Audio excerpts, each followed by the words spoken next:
The White Dress Rebellion, a story of boundaries and becoming. I was standing in the bridal suite, moments away from walking down the aisle, when my maid of honor burst through the door, her face pale with shock.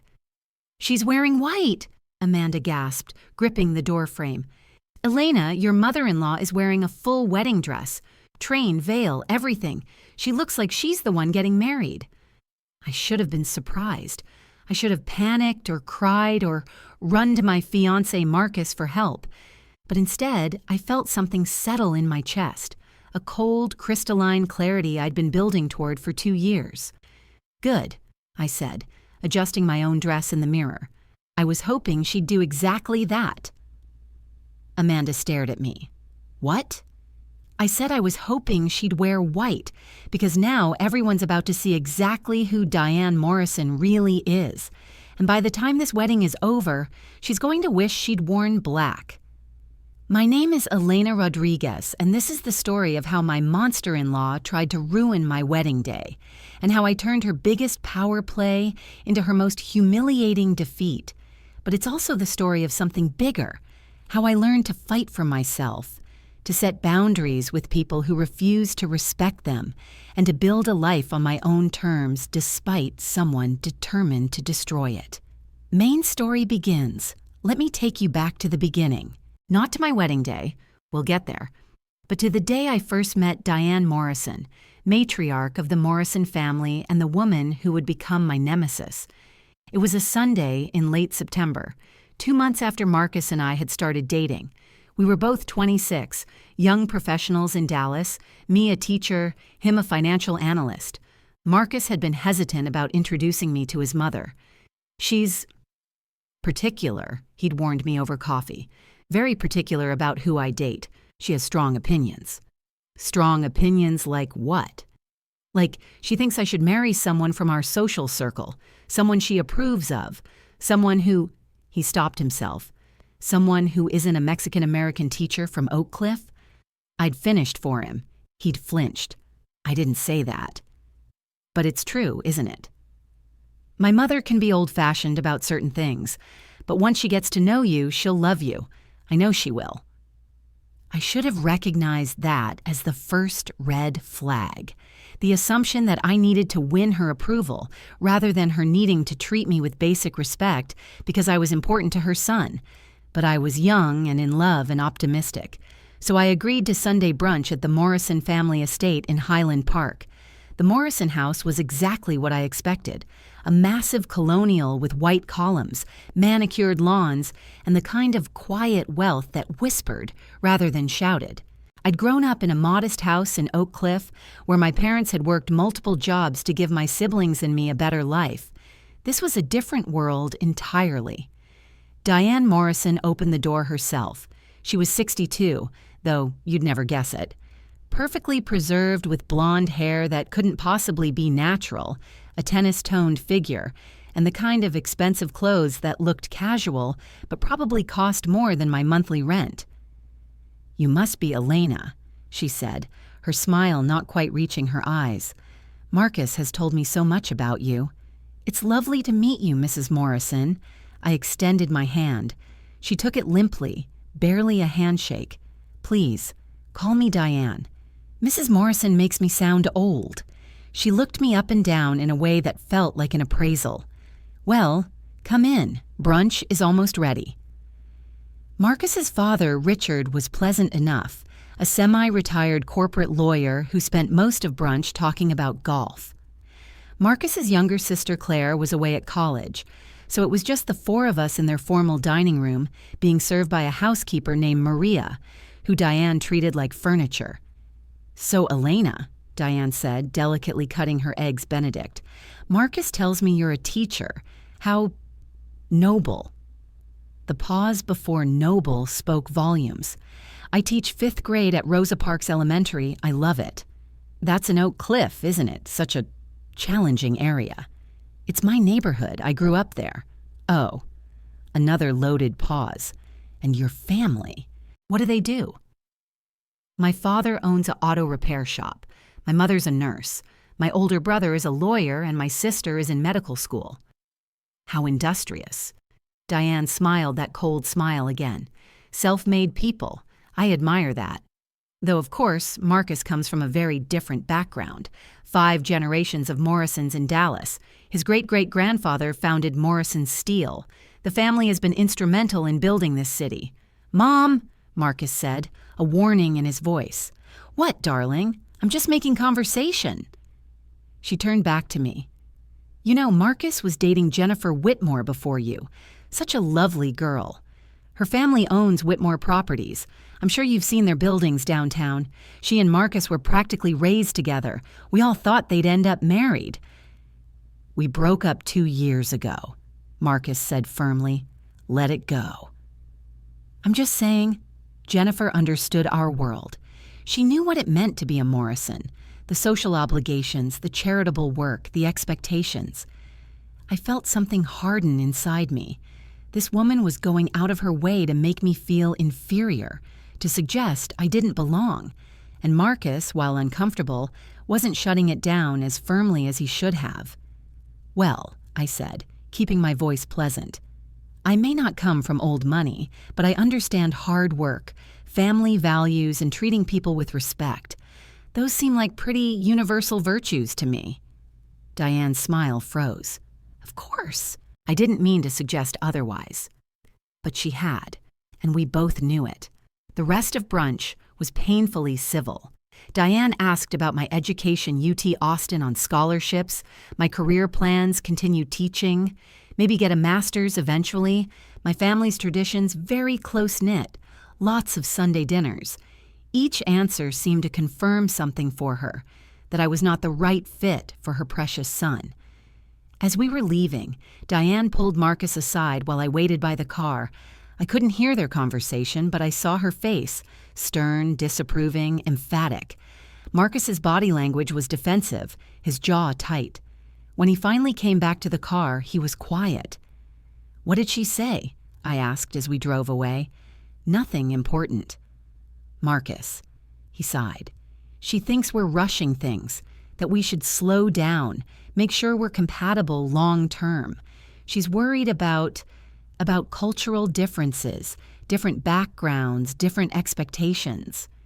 "You mean she doesn't think I'm good enough for you?" "I didn't say that, but it's what she meant." He was quiet, which was answer enough. "Do you agree with her?" I asked. "What? No, Elena, I love you. I don't care about any of that stuff. You're smart and beautiful and kind, and you make me happy. That's what matters. But your mother doesn't think so." "My mother will come around. She just needs time to get to know you." That was the second red flag. The assumption that given enough time and exposure, Diane would eventually accept me, as if her bigotry and snobbery were reasonable positions that just needed gentle persuasion to overcome. I should have ended things right there. Should have recognized that a man who wouldn't firmly defend me against his mother's prejudice wasn't ready to be my partner. But I was young and in love, and I believed that love could overcome anything. I was wrong. Over the next year, Diane launched a systematic campaign to break us up. It was subtle at first, forgetting to invite me to family events, making pointed comments about Marcus's ex-girlfriend Jennifer, asking when Marcus was going to start dating seriously again, implying our relationship wasn't serious. But as it became clear that Marcus and I weren't breaking up, her tactics escalated. She accidentally scheduled a family vacation during my birthday. She threw a Christmas party and seated me at the children's table while Jennifer Whitmore, who was apparently a family friend, sat next to Marcus at the adult table. She gave Marcus lavish gifts and gave me gift cards to Target. "It's just her way," Marcus kept saying. "She's like this with everyone." But she wasn't. I watched her fawn over Claire's boyfriend, a bland finance bro from the right family. I watched her treat other people at social events with warmth and respect. Her coldness was reserved specifically for me. The breaking point came at Marcus's father's retirement party. It was a huge affair. Hundreds of guests, a live band, open bar, the works. I'd bought a new dress, had my hair done, was determined to prove I belonged in their world. Diane took one look at me and said loud enough for nearby guests to hear, Oh dear, I thought I mentioned this was black tie optional.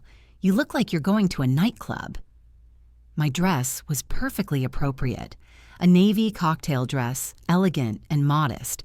But she'd planted the seed of doubt, made me feel self-conscious, marked me as someone who didn't know the rules.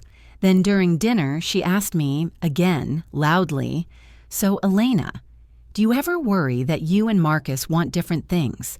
He's so ambitious, and you're content with your little teaching job. Don't you think he needs someone who can match his drive?" I felt everyone at our table go quiet, watching to see how I'd respond. "I think Marcus needs someone who loves him for who he is, not what he can provide," I said calmly. "And I think ambition comes in many forms. Teaching children to read and think critically is plenty ambitious for me." "Of course, dear. How admirable." The condescension dripped from every word. In the car ride home, I finally lost it. "I can't do this anymore, Marcus. Your mother hates me. She's been trying to break us up for a year, and you just sit there and let her. That's not fair. I defend you." "Do you? Really?" "Because from where I'm sitting, you make excuses for her. You tell me to give her time. You minimize what she does, but you never actually confront her. You never draw a line and tell her it's not acceptable." "She's my mother, Elena. It's complicated." "It's not complicated. Either you're with me or you're with her. You can't have both if she's determined to push me out." "Don't make me choose." "I'm not making you choose. She is.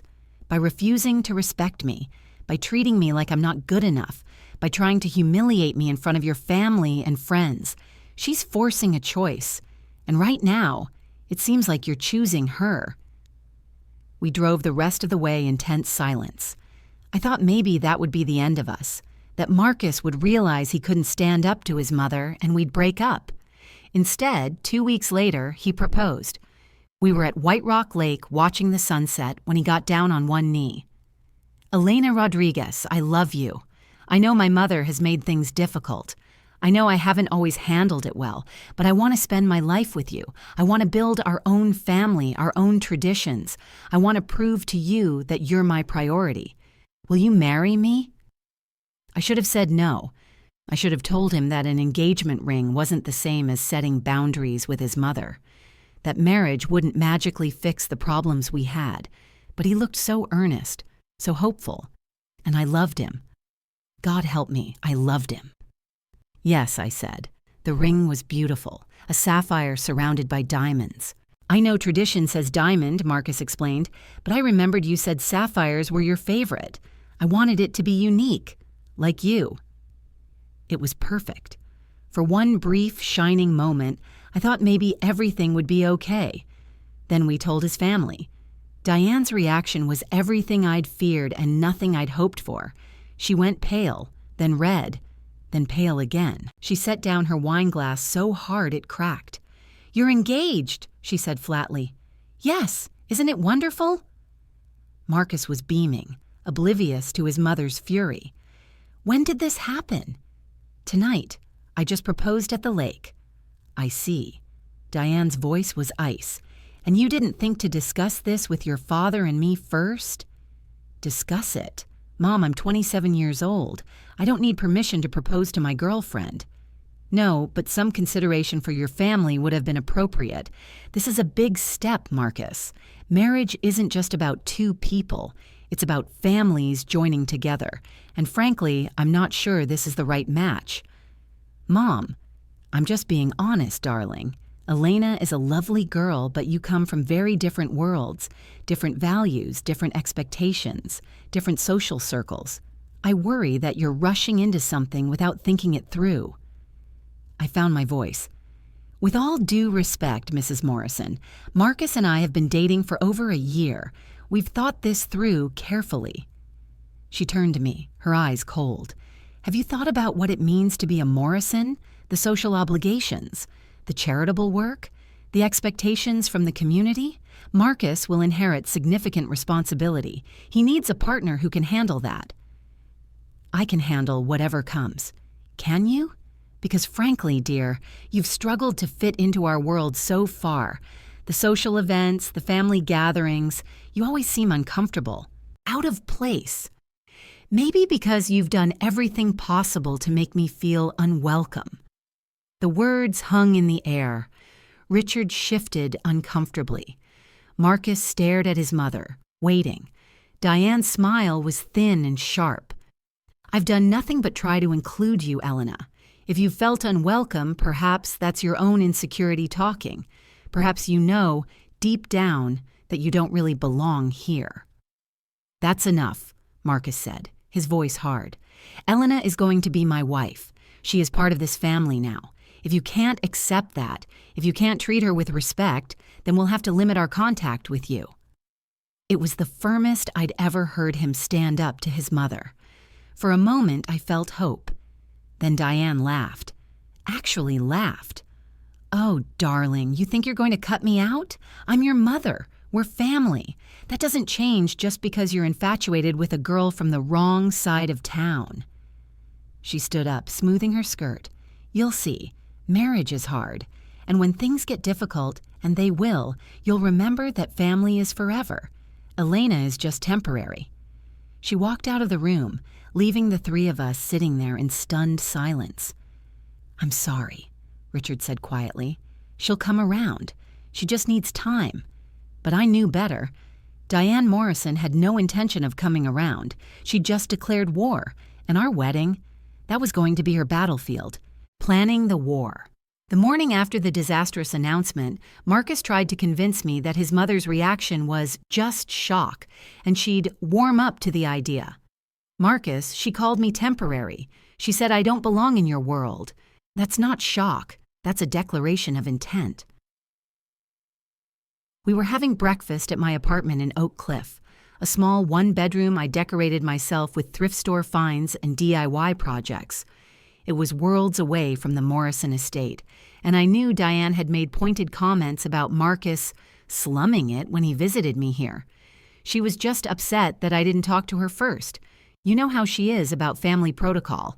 This isn't about protocol. This is about her thinking I'm not good enough for you, that I'm some gold digger from the wrong side of Dallas trying to trap her precious son. She's never said that. She doesn't have to say it outright. Every comment about our different worlds, every comparison to Jennifer Whitmore, every time she forgets to include me, it's all saying the same thing. I'm not the daughter-in-law she wanted. Marcus reached across the table and took my hand. "But you're the daughter-in-law she's getting, and the wife I want. That's what matters." I wanted to believe him. I wanted to trust that our love was enough to overcome his mother's disapproval. But I'd spent the last year watching him make excuses for her, minimize her behavior, avoid confrontation at every turn. "We need to set boundaries," I said firmly. "Before we start planning this wedding, before we go any further, we need to agree on how we're going to handle your mother." "What kind of boundaries?" "Like, she doesn't get to make decisions about our wedding. She doesn't get to criticize me in front of you without you shutting it down immediately. She doesn't get to exclude me from family events or make me feel unwelcome. And if she crosses those boundaries, there are consequences." Marcus looked uncomfortable. "Consequences like what?" "Like we leave. Like we spend less time with her. Like we make it clear that disrespecting me means disrespecting both of us. Elena, she's my mother. I can't just cut her off. I'm not asking you to cut her off. I'm asking you to protect me, to put our relationship first, to show her that her behavior is not acceptable." He was quiet for a long moment, and in that silence, I felt the weight of all our future conflicts. Every holiday, every family gathering, every life milestone. Would it always be this way? Me asking Marcus to choose between his mother and me, him reluctant to draw lines, Diane exploiting that weakness. "Okay," he finally said. "You're right. We'll set boundaries. I'll talk to her." "We'll talk to her. Together." "Are you sure? Maybe it would be better if I—" "Together, Marcus. She needs to see that we're a united front, that she can't divide us." So 2 days later, we sat down with Diane and Richard in their formal living room to discuss the wedding. Marcus had framed it as a planning meeting, but I knew it was really a boundary-setting negotiation. Diane was already on the offensive when we arrived. "I've been thinking about venues," she announced before we'd even sat down. "The Dallas Country Club is available in June. It's where Richard and I got married, where Claire will probably get married. It would be perfect." "Actually, we were thinking about something smaller," Marcus said. "More intimate." "Smaller?" Diane looked horrified. "Darling, you're a Morrison. Small isn't appropriate. We have over 300 people on our guest list alone." 300? I couldn't help myself. "How do you have 300 people you want to invite?" "Family, friends, business associates, social connections. The Morrisons have deep roots in this community. People expect to be invited." "People you haven't seen in years expect to be invited to Marcus's wedding?" Diane's smile was tight. "It's how things are done, dear. I understand you're not familiar with our social circles, but there are expectations, obligations." "Actually, Mom, Elena and I want to keep things small," Marcus said. "Maybe 100 guests total, close family and friends." 100? Diane's voice went up an octave. "That's barely enough for our immediate family and closest friends. What about the Whitmores, the Hendersons, the Caldwells? These are people we've known for decades." "People you've known. I barely know them." "Which is why this wedding is such an important opportunity, for Elena to meet people, to integrate into our social circle, to perform for your friends," I interrupted. "To prove I'm worthy of your son?" The room went silent. Richard coughed awkwardly. Marcus looked panicked. Diane's expression didn't change, but something cold flickered in her eyes. "I simply meant it's an opportunity for you to be welcomed into our community.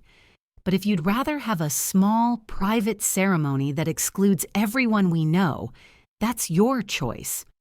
"It is our choice," Marcus said firmly. "Elena and I will plan our wedding the way we want it." "Of course, darling. It's your wedding." Another pause, weighted with meaning. "Though I hope you'll remember that your father and I are paying for it. Traditionally, the bride's family pays, but given Elena's circumstances, we assumed we'd be covering the costs." And there it was, the power play, the threat hidden in generosity. "We don't need your money," I said. "Marcus and I can pay for our own wedding." On a teacher's salary and an analyst's income? For a wedding at the Dallas Country Club? I don't think so, dear. "We're not getting married at the Dallas Country Club." "Then where?" Diane's tone suggested anywhere else would be hopelessly inferior. "We haven't decided yet, but somewhere that reflects both of us. Our style, our values, our vision." "I see. Well, when you pick your vision, do keep in mind that the Morrisons have a certain reputation to maintain. Nothing too casual or ethnic." I felt Marcus tense beside me. "What's that supposed to mean?" "It means," Diane said carefully, "that while I'm sure Elena's cultural traditions are lovely, this is a Morrison wedding. There are certain expectations. English vows, traditional ceremony, classical music. You understand." "You mean white wedding, waspy wedding, no hint of Elena's Mexican heritage. I mean appropriate for our family and our social standing." I stood up. "You know what, Mrs. Morrison? I think we're done here. Thank you for your input, but Marcus and I will plan our wedding ourselves. And if that doesn't meet your standards of appropriate, then don't come." "Elena," Marcus started. "No, I'm serious.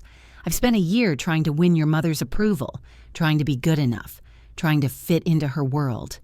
I'm done. This is our wedding, not hers.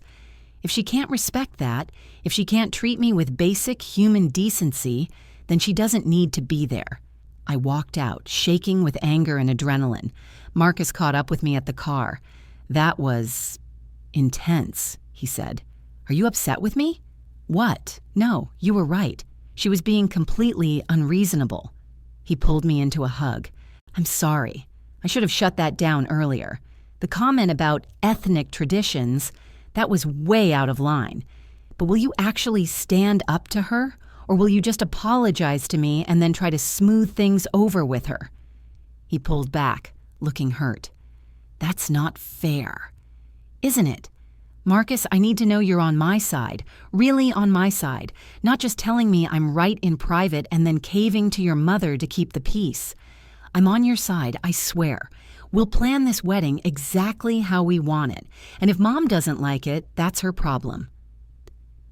I wanted to believe him, but as we drove away from the Morrison estate, I couldn't shake the feeling that this was just the beginning, that Diane Morrison had no intention of accepting defeat gracefully. I was right. Over the next 6 months of wedding planning, Diane launched a campaign of sabotage that was both sophisticated and petty. She called the venue we'd chosen a beautiful garden venue in Fort Worth and tried to cancel our reservation, claiming to be me. Told family members we were having a small, intimate ceremony, so many didn't save the date. Accidentally threw away our save the date cards when Marcus asked her to help with the mailing. Scheduled her annual charity gala on the same weekend as my bridal shower. Told the florist we wanted all white flowers when I'd specifically requested colorful arrangements that incorporated Mexican cultural elements. Invited Jennifer Whitmore to our engagement party without telling us. Each incident was plausibly deniable, just a mistake or miscommunication. But the pattern was clear. Diane was trying to derail our wedding, to make it so stressful and chaotic that we'd either call it off or have a ceremony that was completely under her control. Marcus was horrified by each incident, apologetic, but still hesitant to directly confront his mother. "Maybe she really didn't realize Jennifer would be uncomfortable," he'd say. Or, "She probably just forgot we wanted color in the flowers. Marcus, she's doing this on purpose. All of it." I know it seems that way, but Mom's not that calculating. She's just particular and having trouble letting go. My mother had a different take. "Mija," she said one evening over dinner at my parents' house, "this woman is trying to break you. She wants you to give up, to run away, to prove her right that you're not strong enough for her son." "What do I do, Mama?" "You don't give her what she wants. You plan this wedding, you marry that boy if you love him, and you show her that Elena Rodriguez doesn't back down from a fight. But what if Marcus won't stand up to her? What if I marry him and spend the rest of my life fighting with his mother while he makes excuses for her?" My mother gave me a long, knowing look. "Then you'll have to decide if he's worth it, because Mia, this won't end after the wedding. If you have children, it'll be about how you raise them, where you live, how you spend holidays, every big decision. She'll try to control all of it. The question is, will Marcus let her?" I didn't have an answer. 3 months before the wedding, I made a decision. If Diane was going to sabotage our wedding, I was going to sabotage her sabotage. I was going to plan for every possible thing she might do and have contingencies ready. I enlisted my sister Sophia and my best friend Amanda as co-conspirators. "Operation Monster-in-Law," Sophia declared. "I like it." "We need to think like Diane," Amanda said. "What's her endgame? What's she really trying to accomplish?" "Control," I said immediately. "She wants to control the wedding, control Marcus, control our relationship. She can't stand that I'm taking her baby boy away." "And she wants to humiliate you," Sophia added. "Every mistake she makes puts you in an awkward position, makes you look like the bad guy if you complain. So we plan for every possible sabotage. We have backups for everything, and we document everything she does so Marcus can't deny it anymore. We spent weeks preparing. We confirmed all vendor contracts in person and set passwords so no one could make changes without us. Created a fake wedding timeline and accidentally let Diane see it so she'd sabotage the wrong things. Arranged for my brother Ricardo, a lawyer, to be on standby in case we needed legal intervention. Set up a group chat with all vendors and key family members so any communication would be transparent. Created a detailed day of timeline with multiple backups for every element. "This is insane," Marcus said when I showed him our planning documents. "It looks like you're preparing for a military operation." "Your mother's declared war. I'm just making sure we win." "Don't you think you're overreacting? Mom's been better lately. She even sent you that nice text about being excited for the wedding. I showed him the text in question. Looking forward to the wedding. I've ordered my outfit. White. Very traditional. I'm sure it will be perfect. See, Marcus said. She's making an effort. Marcus, she specifically said white. Mothers of the groom don't wear white to weddings. Maybe she doesn't know that. Maybe she knows. She's telling me she's planning something. She wants me to know it's coming. You're being paranoid. But I wasn't. And 2 weeks before the wedding, I got confirmation that my instincts were right. Maria, the Morrison family's housekeeper, called me. We developed a friendly relationship over the past year. She'd seen how Diane treated me and had quietly shown me kindness when she could. Miss Elena, she said in Spanish, her voice nervous, I need to tell you something about Mrs. Morrison. What is it, Maria? I was cleaning her room and I saw a dress, a wedding dress, big, white, with a veil and everything. And I heard her on the phone telling her sister that she's gonna show that girl what a Morrison wedding looks like, and that if Marcus won't marry someone appropriate, at least the photos will show who the real bride should have been. My blood went cold. She's planning to wear a wedding dress, to my wedding. See, Miss Elena, I'm sorry, I thought you should know. I thanked Maria and hung up, my mind racing. So Diane's endgame was to upstage me at my own wedding, to show up in a wedding dress, draw all attention to herself, turn the day into a humiliation. Most brides would have panicked, would have confronted Diane, demanded she change, threatened to uninvite her. But I wasn't most brides, and I'd been planning for exactly this scenario. I called Sophia and Amanda. She's wearing a wedding dress to the wedding. Maria just confirmed it. That's psycho, Amanda shrieked. That's insane.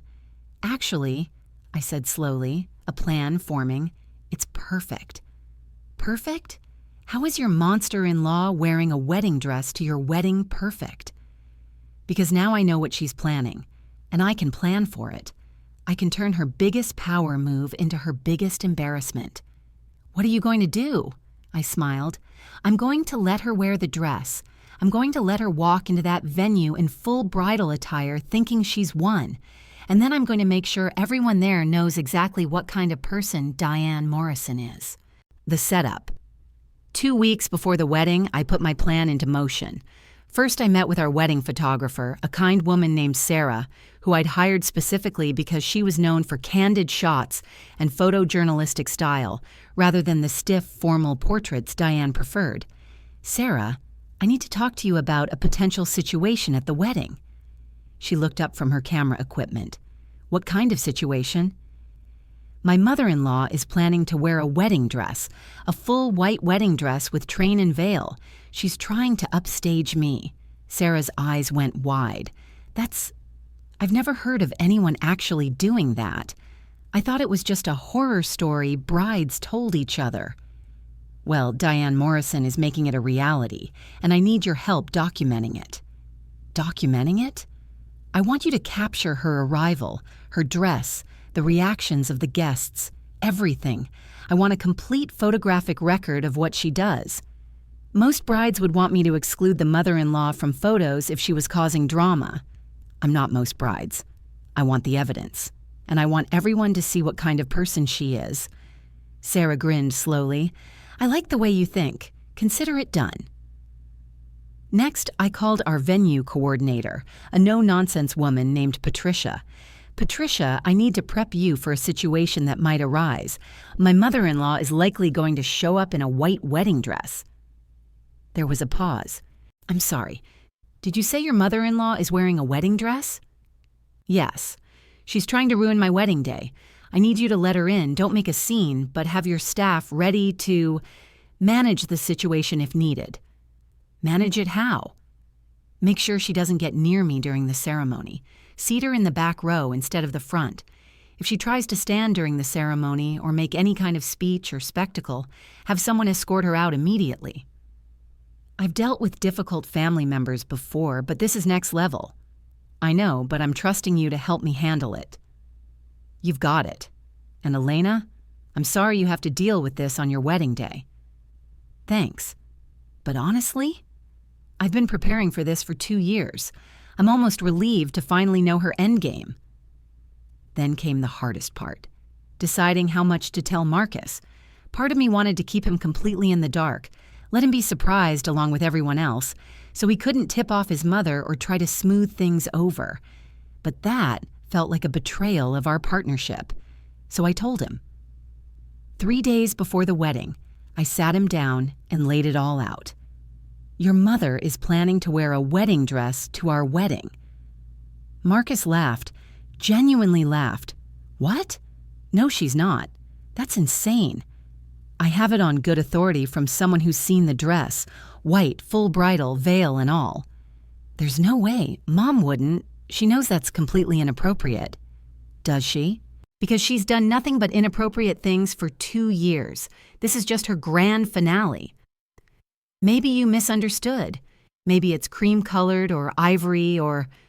Marcus, it's a wedding dress. Your mother is planning to show up at our wedding dressed as a bride, to humiliate me, to make herself the center of attention, to show everyone that she should have been choosing your wife. That's crazy. Why would she do that? Because she's convinced herself that you're making a mistake marrying me, that if she makes our wedding day miserable enough, you'll realize she was right and we'll call it off. We're 3 days away from the wedding. We're not calling it off. I know that, and you know that. But your mother lives in a fantasy world where she's the main character, and everyone else is just orbiting around her. In her mind, this is a last-ditch effort to save her son from a terrible mistake. Retry H continue. Marcus ran his hands through his hair, a gesture I'd come to recognize as his response to stress. Okay, let's say you're right. Let's say Mom is planning this. What do we do? Confront her? Uninvite her? No, we let her do it. What? We let her wear the wedding dress. We let her show up thinking she's won, thinking she's going to ruin our day. And then we let everyone see what she's done. Elena, I don't understand.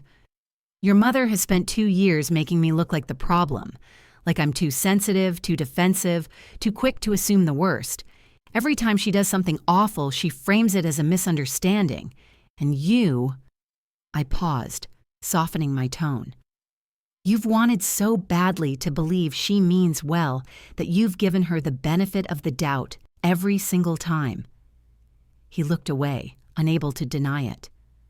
But this, I continued, there's no way to spin showing up to your son's wedding in a wedding dress as anything other than malicious. It's so outrageous, so undeniable, that everyone will finally see what I've been dealing with. Your family, your friends, everyone. She won't be able to gaslight her way out of this one. So you're using our wedding day to expose my mother. I'm using your mother's own actions to show people who she really is. There's a difference. Marcus was quiet for a long time. I watched emotions play across his face. Denial, anger, grief, resignation. I can't believe it's come to this, he said finally. I can't believe my own mother would try to sabotage my wedding. I know I'm sorry. Don't apologize. You were right all along. About her, about the boundaries, about everything. I should have listened. I should have protected you better. I took his hand. You're protecting me now. By not warning her, by letting this play out, by choosing us over her feelings. It doesn't feel like protection. It feels like a trap. It's accountability. She needs to face consequences for once in her life, and everyone needs to see what those consequences look like. He squeezed my hand. Okay, we do it your way. But Elena, after this, we're going low contact with her. Maybe no contact for a while. I can't keep making excuses for someone who would do this to us. I'm not asking you to cut her off. She's your mother. And you're my wife. Or you will be in 3 days. You're my priority now. You should have been all along. That night, I called my mother and told her what was happening. Dios mío, she breathed. That woman is loca. Who wears a wedding dress to someone else's wedding? Someone desperate to maintain control. Someone who can't accept that her son is choosing his own life. And you're sure you want to let her do this? You could stop her, Mija. You could call her, confront her, make her change. I could, but then she'd find some other way to ruin the day. At least this way, I control the narrative. I decide how it plays out. You're stronger than I was at your age. When your abuela tried to control my wedding to your father, I just cried and gave in to keep the peace. You taught me not to give in. You taught me that respecting myself matters more than keeping the peace. I did, didn't I? She laughed softly. Okay, Mia, do what you need to do. But remember, this is still your wedding day. Don't let her steal your joy entirely. I won't, I promise. The day before the wedding, I had my final dress fitting. My wedding dress was beautiful, a mermaid-style gown with intricate lace, a sweetheart neckline, and a cathedral train. It wasn't a traditional Mexican wedding dress, but I'd incorporated subtle details, blue embroidery along the hem for something blue, my grandmother's mantilla veil, and a traditional lazo ceremony planned for the service. Amanda came with me to the fitting. "You look incredible," she said, tearing up as I stood on the platform in front of the mirrors. "Thank you. I just hope tomorrow isn't completely overshadowed by Diane's dramatics." Even if she shows up in a wedding dress, everyone's still going to be looking at you. You're the bride. You're the one marrying Marcus. She's just going to look pathetic and desperate. That's the plan. Are you nervous? About tomorrow? Surprisingly, no. I'm excited. Ready to marry Marcus. Ready to start our life together. Ready to finally put Diane in her place. That's my girl. Amanda grinned. So what's the plan for when she arrives? Patricia, the venue coordinator, is going to seat her in the back row instead of the front. I've instructed the photographer to document everything. And I've prepared a little speech for the reception. A speech? Toast, technically, where I thank everyone for coming, acknowledge the elephant in the room, and make it very clear what kind of behavior is acceptable in our marriage going forward. Oh, this is going to be good. That night, I couldn't sleep. I kept running through scenarios in my head, imagining Diane's arrival, the gasps from the guests, the moment when everyone realized what she'd done. Marcus called around midnight. "Can't sleep either?" he asked. "Too much adrenaline." Same. I keep thinking about tomorrow, about what Mom's going to do, about how our relationship is going to change after this. Having second thoughts? About marrying you? Never. About how I've handled my mother? Constantly. Marcus, you can't change the past. You can only decide what to do going forward. I know, and I've decided. After tomorrow, we're setting firm boundaries. No more surprise visits, no more meddling in our decisions, no more disrespect toward you. If she can't accept that, then we limit contact. And if she threatens to cut you off financially, I know your trust fund comes with strings. Then she cuts me off. I make good money. You make good money. We'll be fine. It's not just about money, though. It's about family. Your father, your sister. We'll respect whatever decision we make. Dad's already told me he thinks Mom has gone too far. And Claire thinks it's hilarious that you're standing up to her. We'll still have family, Elena, just on our terms. I love you. I love you too. Now try to get some sleep. Tomorrow's going to be a long day. But I didn't sleep. I lay in bed at my parents' house, my childhood bedroom, one last night before I became a married woman, and thought about everything that had led to this moment. 2 years of passive aggression and subtle sabotage. 2 years of trying to prove myself worthy to a woman who'd decided before meeting me that I wasn't good enough. 2 years of watching the man I loved struggle between loyalty to his mother and partnership with me. And tomorrow, it would all come to a head. The wedding day. I woke up at 6 a.m. on my wedding day to my mother singing in the kitchen. She was making champorado and pan dulce, traditional Mexican breakfast, a reminder of where I came from no matter what kind of waspy wedding I was walking into. "Buenos dias, mi amor," she said, pulling me into a hug. "How did you sleep?" Barely. Too excited, too nervous. Nerves are good, means you care. She handed me a cup of champorado. "Drink. You need your strength for today." My father joined us, still in his pajamas, his eyes already misty. My little girl getting married? "Papa, don't cry yet. Save it for the ceremony." "Too late. I've been crying since midnight." Sophia burst into the kitchen, already dressed and makeup done. "The bride is awake. Places everyone. Operation Monster-in-Law is a go." Despite everything, I laughed. My family's ability to find humor in chaos was one of my favorite things about them. We spent the morning at the house, then moved to the venue at noon. The ceremony wasn't until 5 p.m., but I wanted plenty of time to get ready, to check on last-minute details, to be in position when Diane arrived. The venue was gorgeous, a garden estate in Fort Worth with rose-covered arbors, manicured lawns, and a Victorian mansion for getting ready. Everything was perfect. The flowers colorful, culturally infused, exactly what I'd ordered, the seating arrangements, the altar setup. Patricia found me as I was checking the place cards. "Elena, everything's ready. The caterers are setting up. The band is sound checking. The officiant just arrived. All you need to do is get yourself ready." "And you remember the plan? For Diane?" "Back row seating, document everything. Don't let her near you during the ceremony." "Got it." "Thank you for everything." "Hey, I've been doing weddings for 15 years. I've seen every kind of family drama you can imagine, but I've never seen a bride handle it quite like you." In the bridal suite, my bridesmaid team assembled. Sophia and Amanda, plus my 2 college friends Maria and Jennifer. Yes, another Jennifer, which made the Whitmore situation even more annoying. "Okay," Amanda announced. "I've assigned roles. Sophia is on bride duty, makeup, hair, dress, keeping Elena calm. Maria and Jennifer are on reconnaissance, monitoring guest arrivals, watching for Diane. I'm on photography coordination, making sure Sarah gets every shot we need." "This really is a military operation," Jennifer laughed. "You haven't met the enemy," Sophia said darkly. "Trust me, this level of planning is necessary." Guests started arriving around 4 p.m. Through the window of the bridal suite, I could see them parking, mingling, taking their seats in the garden. Marcus's side and my side, though the division wasn't as stark as Diane had probably hoped. Many people knew both families, had connections that crossed social boundaries. At 4:30, Maria burst into the room. "She's here! Diane just pulled up!" My heart started racing.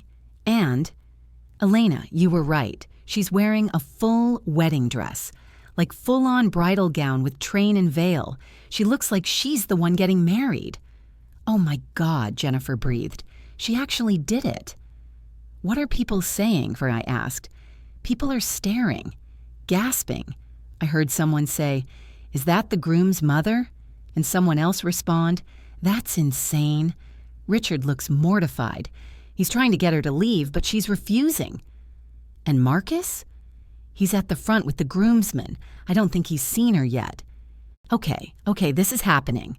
Amanda texts Sarah, "Make sure she's getting photos." Amanda pulled out her phone. "On it." Sophia put her hands on my shoulders. "Elena, look at me. Are you okay? We can still stop this. We can have someone escort her out, make her change, whatever you want." I took a deep breath and looked at myself in the mirror. I looked beautiful. My dress fit perfectly. My makeup was flawless. My abuela's veil framed my face elegantly. I looked like a bride. The bride. And somewhere out there, Diane looked like a crazy person trying to steal the spotlight. "I'm okay," I said. "Let's do this." At 4:45, the music started. Patricia came to the bridal suite to give us the 5-minute warning. "Elena, I need to tell you, your mother-in-law is causing quite a stir. People are taking photos. She's sitting in the front row despite my instructions, and Richard can't get her to move. Do you want me to—" "Let her sit wherever she wants. Let everyone see her. This is exactly what I was expecting." Patricia nodded slowly.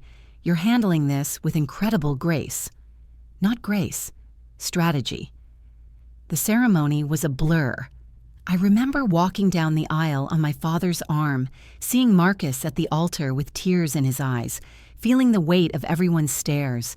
But mostly, I remember the collective gasp when people realized Diane was sitting in the front row in a wedding dress. She'd gone full bridal, white satin gown with a cathedral train, veil covering her face, white gloves, even a bouquet of white roses.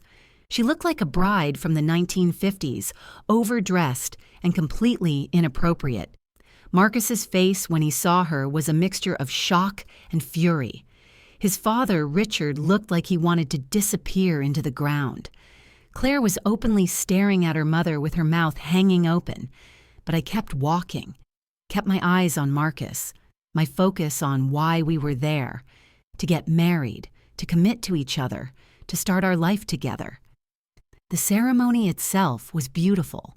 We'd written our own vows, included the lazo ceremony, a traditional Mexican ritual, where a rope is wrapped around the couple in a figure 8 to symbolize their union, and had readings from both our cultures. The officiant was a family friend who knew our story and spoke movingly about love that transcends boundaries and overcomes obstacles. When Marcus and I kissed as husband and wife, the guests erupted in applause. Everyone except Diane, who sat stiff and unsmiling in her wedding dress, her fantasy of stopping the wedding shattered. The receiving line was excruciating. Guest after guest came through congratulating us, and then whispering about Diane once they thought we couldn't hear. "Did you see her dress? I can't believe she wore that. Poor Elena, what a nightmare mother-in-law. This is the tackiest thing I've ever seen." Marcus's family friends were especially appalled. The Whitmores, who Diane had been so obsessed with, walked past her without speaking. The Caldwells actually told her she should be ashamed of herself. When Diane finally came through the receiving line, still in her wedding dress, I looked her straight in the eyes. "Thank you for coming, Diane. Your outfit is certainly memorable." She smiled tightly. "I wanted to look my best for my son's wedding. A mother should shine on such an important day." "Absolutely, and I think you've certainly made an impression." There was steel in my voice, a promise of consequences to come. She heard it. For a moment, something like uncertainty flickered in her eyes, but then she moved on and I turned to greet the next guest. The reception was held in a ballroom inside the mansion. As guests moved from cocktail hour to dinner, the whispers about Diane continued. I watched her circulate, trying to act like everything was normal, like her choice of attire was perfectly reasonable. Some people avoided her. Others confronted her directly. Marcus's Aunt Patricia, his father's sister who'd never liked Diane, walked up to her and said loud enough for nearby tables to hear, "Diane, what on earth possessed you to wear a wedding dress to your son's wedding? This is mortifying." "I wanted to look nice," Diane said defensively. "Nice? You look like you're trying to marry Marcus yourself.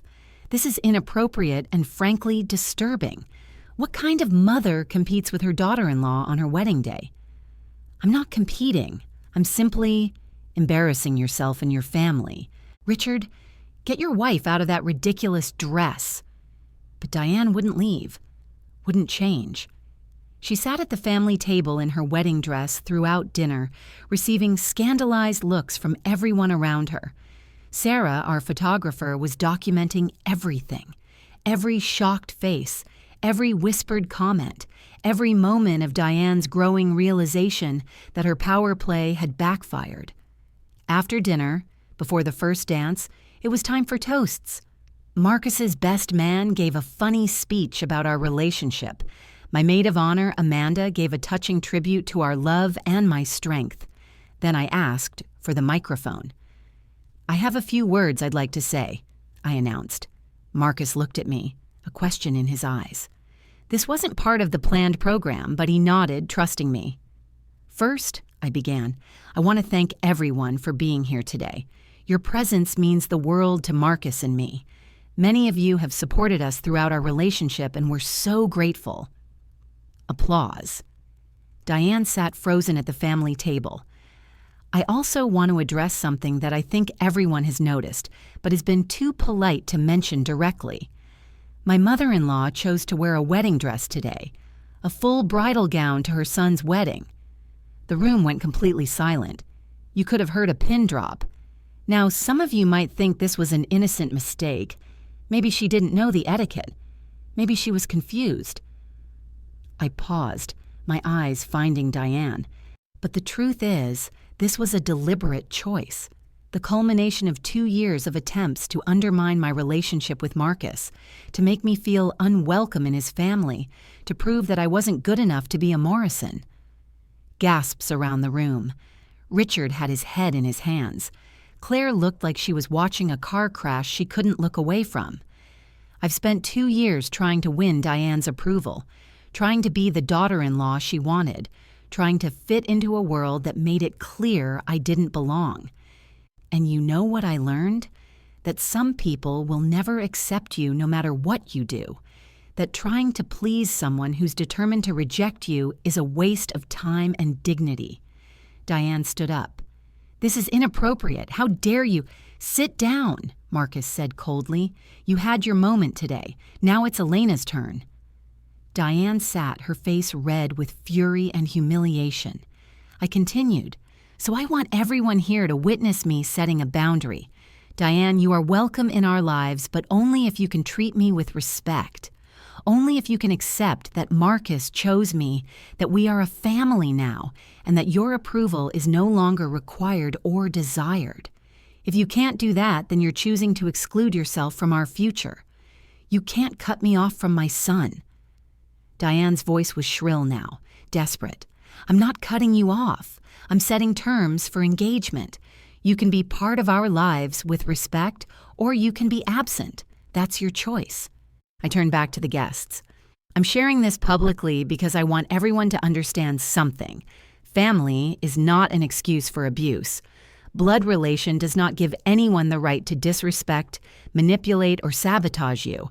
And sometimes, the kindest thing you can do for yourself is to set firm boundaries with people who refuse to treat you well." I raised my glass. "So here's to boundaries, to respect, to building families based on love rather than obligation, and to everyone here who has shown Marcus and me what true support looks like. Thank you." The room erupted in applause. People stood up, cheering, raising their glasses. Many were crying, moved by the raw honesty, the courage it took to confront family dysfunction so publicly. Diane was crying too, but for different reasons. She stood up, her wedding dress looking ridiculous now, pathetic rather than powerful. "You'll regret this," she said to Marcus. "When you come crawling back, when you realize what a mistake you've made." "I won't," Marcus said simply. "Elena was right about everything. About you, about the boundaries, about all of it. I'm sorry it took me so long to see it." Diane looked around the room at all the faces, family, friends, society connections, all witnessing her humiliation. Then she grabbed her purse and walked out, her wedding dress train dragging behind her. Richard started to follow, but Claire grabbed his arm. "Let her go, Dad. She needs to sit with what she's done." He hesitated, then nodded. "I'm sorry," he said to me. "I should have stopped this years ago. I should have stood up to her. I'm sorry you had to be the one to do it." "I'm not," I said, "because now we all know where we stand." The rest of the reception was magical. Without Diane's toxic presence, everyone relaxed. We danced, we laughed, we celebrated. My family and Marcus's family mingled freely, bonding over shared relief that the drama was over. During our first dance, Marcus pulled me close. "You were incredible," he whispered. "I've never been more proud to call you my wife. I couldn't have done it without you finally standing with me. I should have stood with you from the beginning. I'm sorry it took so long. We're here now. That's what matters." As we swayed to the music, I looked around at our wedding, at the colorful flowers, the mix of cultures, the blend of my working-class family and Marcus's wealthy one, all celebrating together. This was what I'd fought for, not just the wedding, but the principle, the right to be respected, to be valued, to build a life on my own terms. And I'd won. The aftermath. The morning after the wedding, Marcus and I woke up in a hotel suite overlooking downtown Dallas, married and triumphant. We were supposed to leave for our honeymoon in Mexico that afternoon, but first we had to deal with the fallout. Marcus's phone had 17 missed calls from his mother and 43 text messages. He showed them to me over breakfast. Diane. How dare you humiliate me like that, Diane? After everything I've done for you, Diane, raising you, supporting you, paying for your education. Diane, and this is how you repay me? Diane. Letting that woman embarrass me in front of everyone we know, Diane. She's poisoned you against me, Diane. You'll regret this, Diane. When your marriage falls apart, and it will, don't come crying to me, Diane. I won't be there to pick up the pieces on, a spiral of rage and self-pity and threats. Not once did she acknowledge what she'd done. Not once did she apologize or take responsibility. She really doesn't see it, Marcus said quietly. She genuinely thinks she's the victim here. That's narcissism. The inability to see yourself as anything but right and wronged. What do? Respond? Ignore her? I thought about it. I think you respond once, make your position clear, and then you enforce the boundaries we set. Marcus nodded and started typing. Marcus. Mom, what happened yesterday was not humiliation. It was accountability. You wore a wedding dress to my wedding, an action so inappropriate that everyone there was appalled. Elena didn't embarrass you. You embarrassed yourself. Marcus. I love you, but I will not tolerate disrespect toward my wife. If you want to be part of our lives, you need to apologize to Elena and commit to treating her with respect going forward. If you can't do that, we'll need significant distance. Marcus, this isn't negotiable. Elena is my family now. She's my priority. You can either accept that and be part of our lives, or you can continue to fight it and lose me entirely. Marcus, the choice is yours. He hit send and set his phone down. How do you feel? I asked. Terrified, relieved, guilty, proud, all of it. Second thoughts? About yesterday? No, it needed to happen. But I'm grieving, I think. Grieving the mother I thought I had, the family I thought we could be. I took his hand. That's normal. You're allowed to grieve that. His phone buzzed. Diane's response. Diane, you've chosen that woman over your own mother. Fine. Don't expect me to be there when it all falls apart. That was it. No apology, no acknowledgement, just a final manipulation attempt, threatening to withdraw her love unless Marcus complied. She's not going to apologize, he said. Probably not. So what now? Now we go on our honeymoon, we enjoy being married, and we let her sit with the consequences of her choices. We flew to Playa del Carmen that afternoon. For 2 weeks, we swam in cenotes, explored Mayan ruins, ate incredible food, and didn't think about Diane Morrison at all. It was exactly what we needed, but we couldn't avoid reality forever. When we returned to Dallas, the full impact of what had happened started to become clear. The wedding had been social news, not because of us, but because of Diane's spectacular meltdown. People were talking about it at country clubs, at charity events, at society gatherings. Did you hear about Diane Morrison wearing a wedding dress to her son's wedding? Became the gossip of the season. Richard called to give us a heads up. Your mother is furious, he told Marcus. She's blaming Elena for ruining her reputation. She's telling everyone who'll listen that Elena is manipulative and drove a wedge between you and your family. And what are you telling people? Marcus asked. The truth. That your mother behaved inappropriately, that Elena handled it with grace, and that you're happy. Most people are on your side, son. They saw what happened. They know your mother crossed a line. How is she doing? Really? She's struggling. She's cut off from her main social circles because everyone's talking about her. She's angry and hurt and defensive. But she's also not taking any responsibility for what she did. Has she mentioned apologizing? No, she still thinks she's the wronged party here. We settled into married life in our small apartment in Lower Greenville, decidedly not the Highland Park mansion Diane had assumed we'd live in. I went back to teaching. Marcus continued his work in finance. We hosted dinner parties with friends, spent Sundays at my parents' house, built our own traditions. For 3 months, we had no contact with Diane.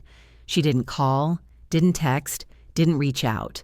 It was both a relief and a sadness, proof that she'd meant what she said about withdrawing if we didn't submit to her control.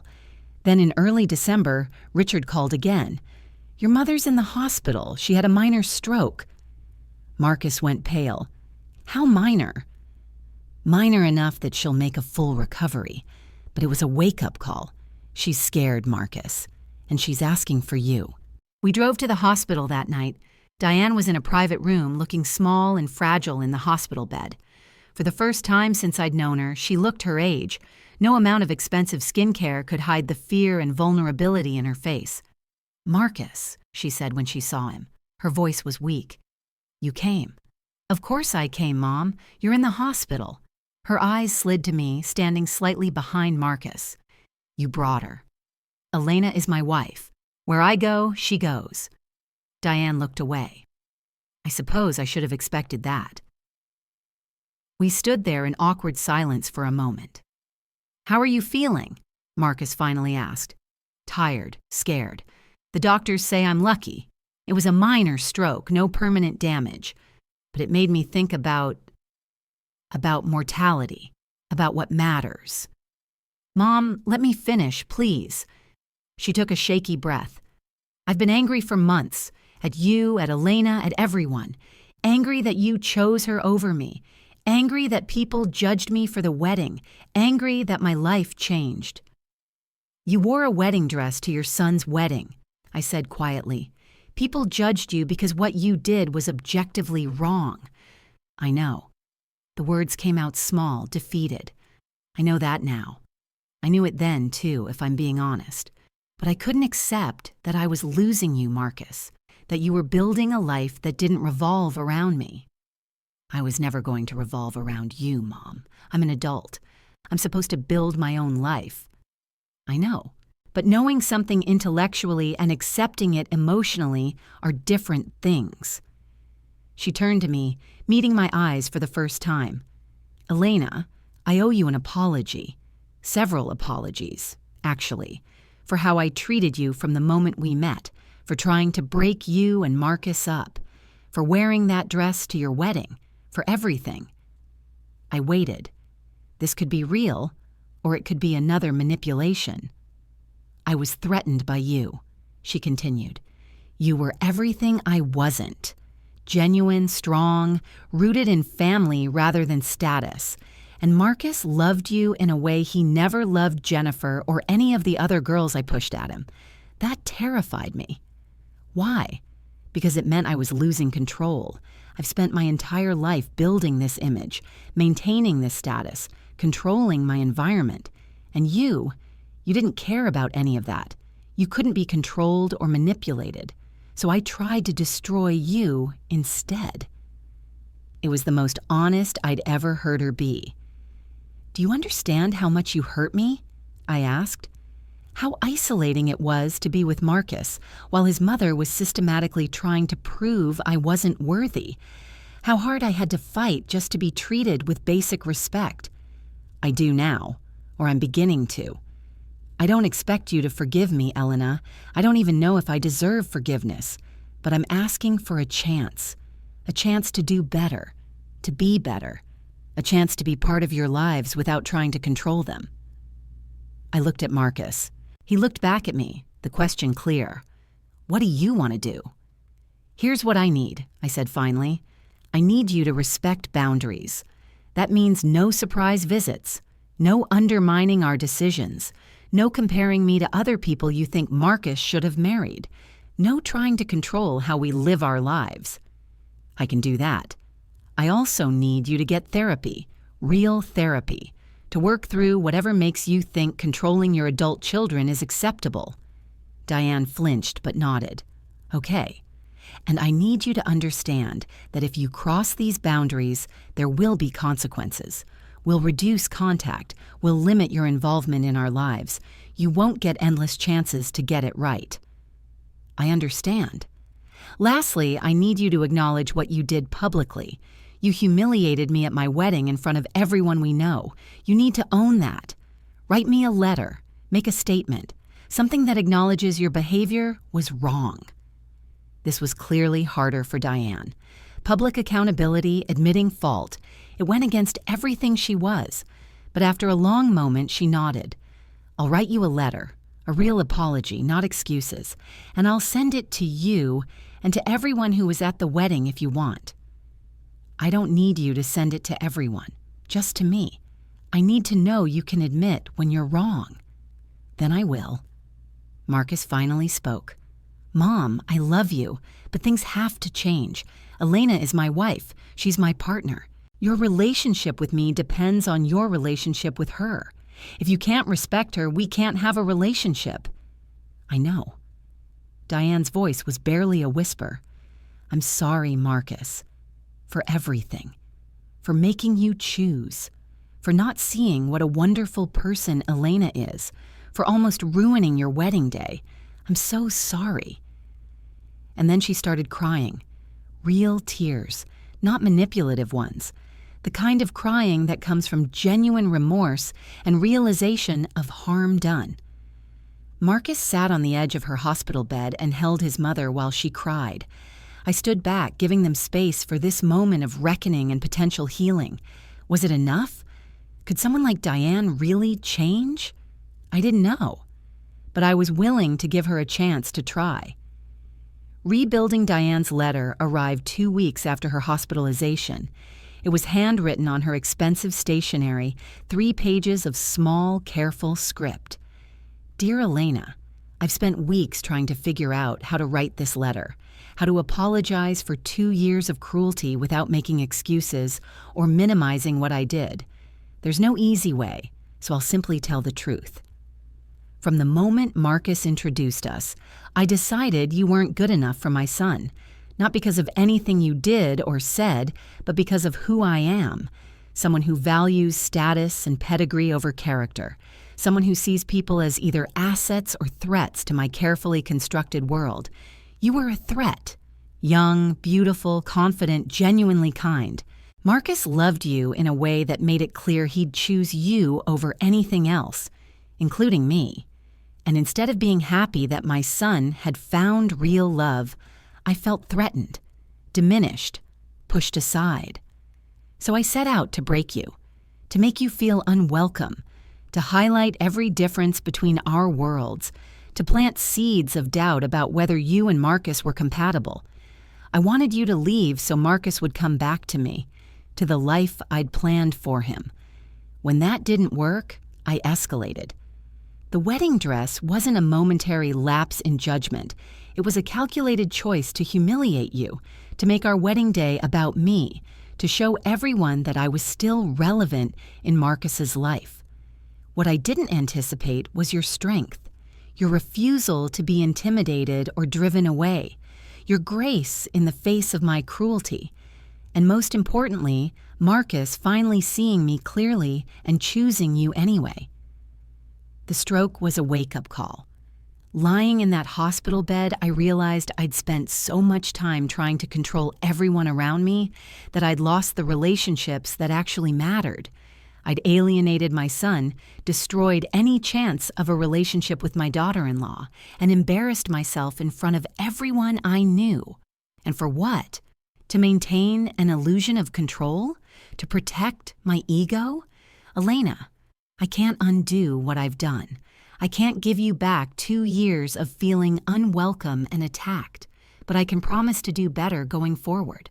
I'm in therapy, working through the insecurities and control issues that led to this behavior. I'm trying to understand how to have relationships based on respect rather than manipulation. I don't expect forgiveness. I don't even know if I deserve it, but I'm asking for a chance to be the mother-in-law you deserved from the beginning, a chance to support you and Marcus instead of undermining you. I know I have retry H continue. I know I have to earn back your trust through actions, not words, so I won't ask you to trust me now. I'll simply try to show you day by day that I'm capable of change. I'm sorry, Elena, for everything, and I'm grateful that despite everything I've done, you're giving me the opportunity to try again.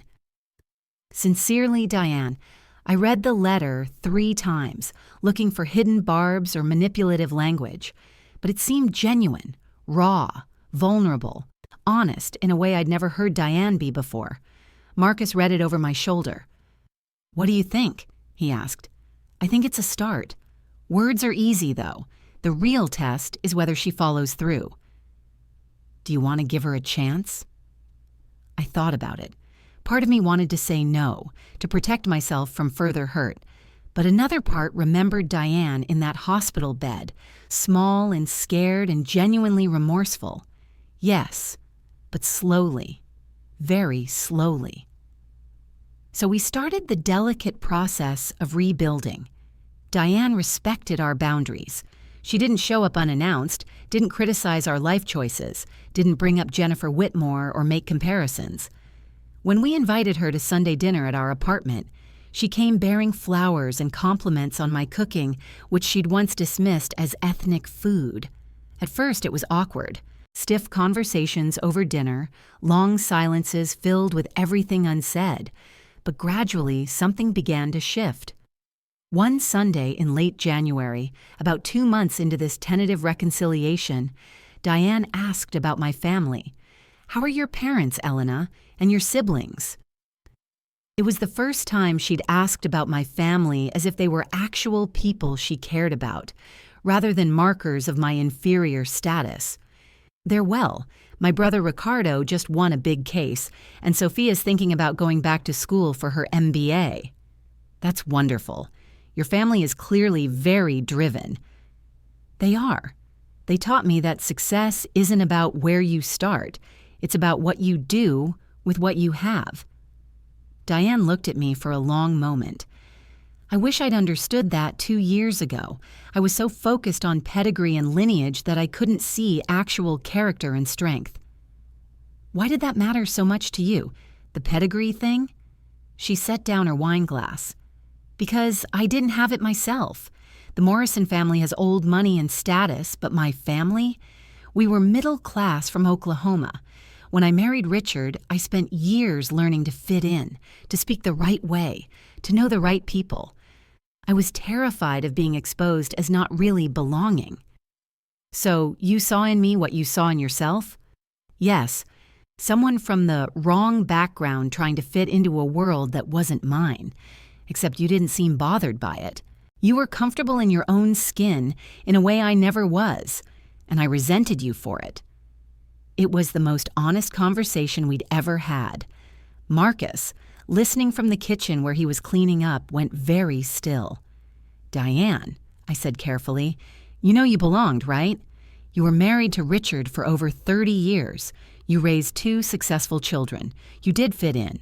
You just never believed you did. I know that now that I've lost it all anyway." She laughed bitterly. "The country club whispers about me. The society friends don't return my calls. I worked so hard to build that life, and I destroyed it in one afternoon by wearing a wedding dress to spite you." "Maybe that life wasn't worth having if it required you to be someone you're not. Maybe. I'm trying to figure out who I actually am now. Turns out I have no idea." Over the following months, Diane continued therapy and made genuine efforts to change. She apologized to my parents for her previous coldness when we had a family dinner together, started volunteering at a literacy program inspired, she said, by my teaching career, invited Sophia and me to lunch, just the 3 of us women, and actually seemed interested in getting to know us, admitted to Claire that she'd been a controlling mother and wanted to do better with her, too. Attended Marcus's work events without trying to manage or control how we presented ourselves. It wasn't perfect. She still occasionally made comments that revealed her ingrained classism. She still struggled with not being in control.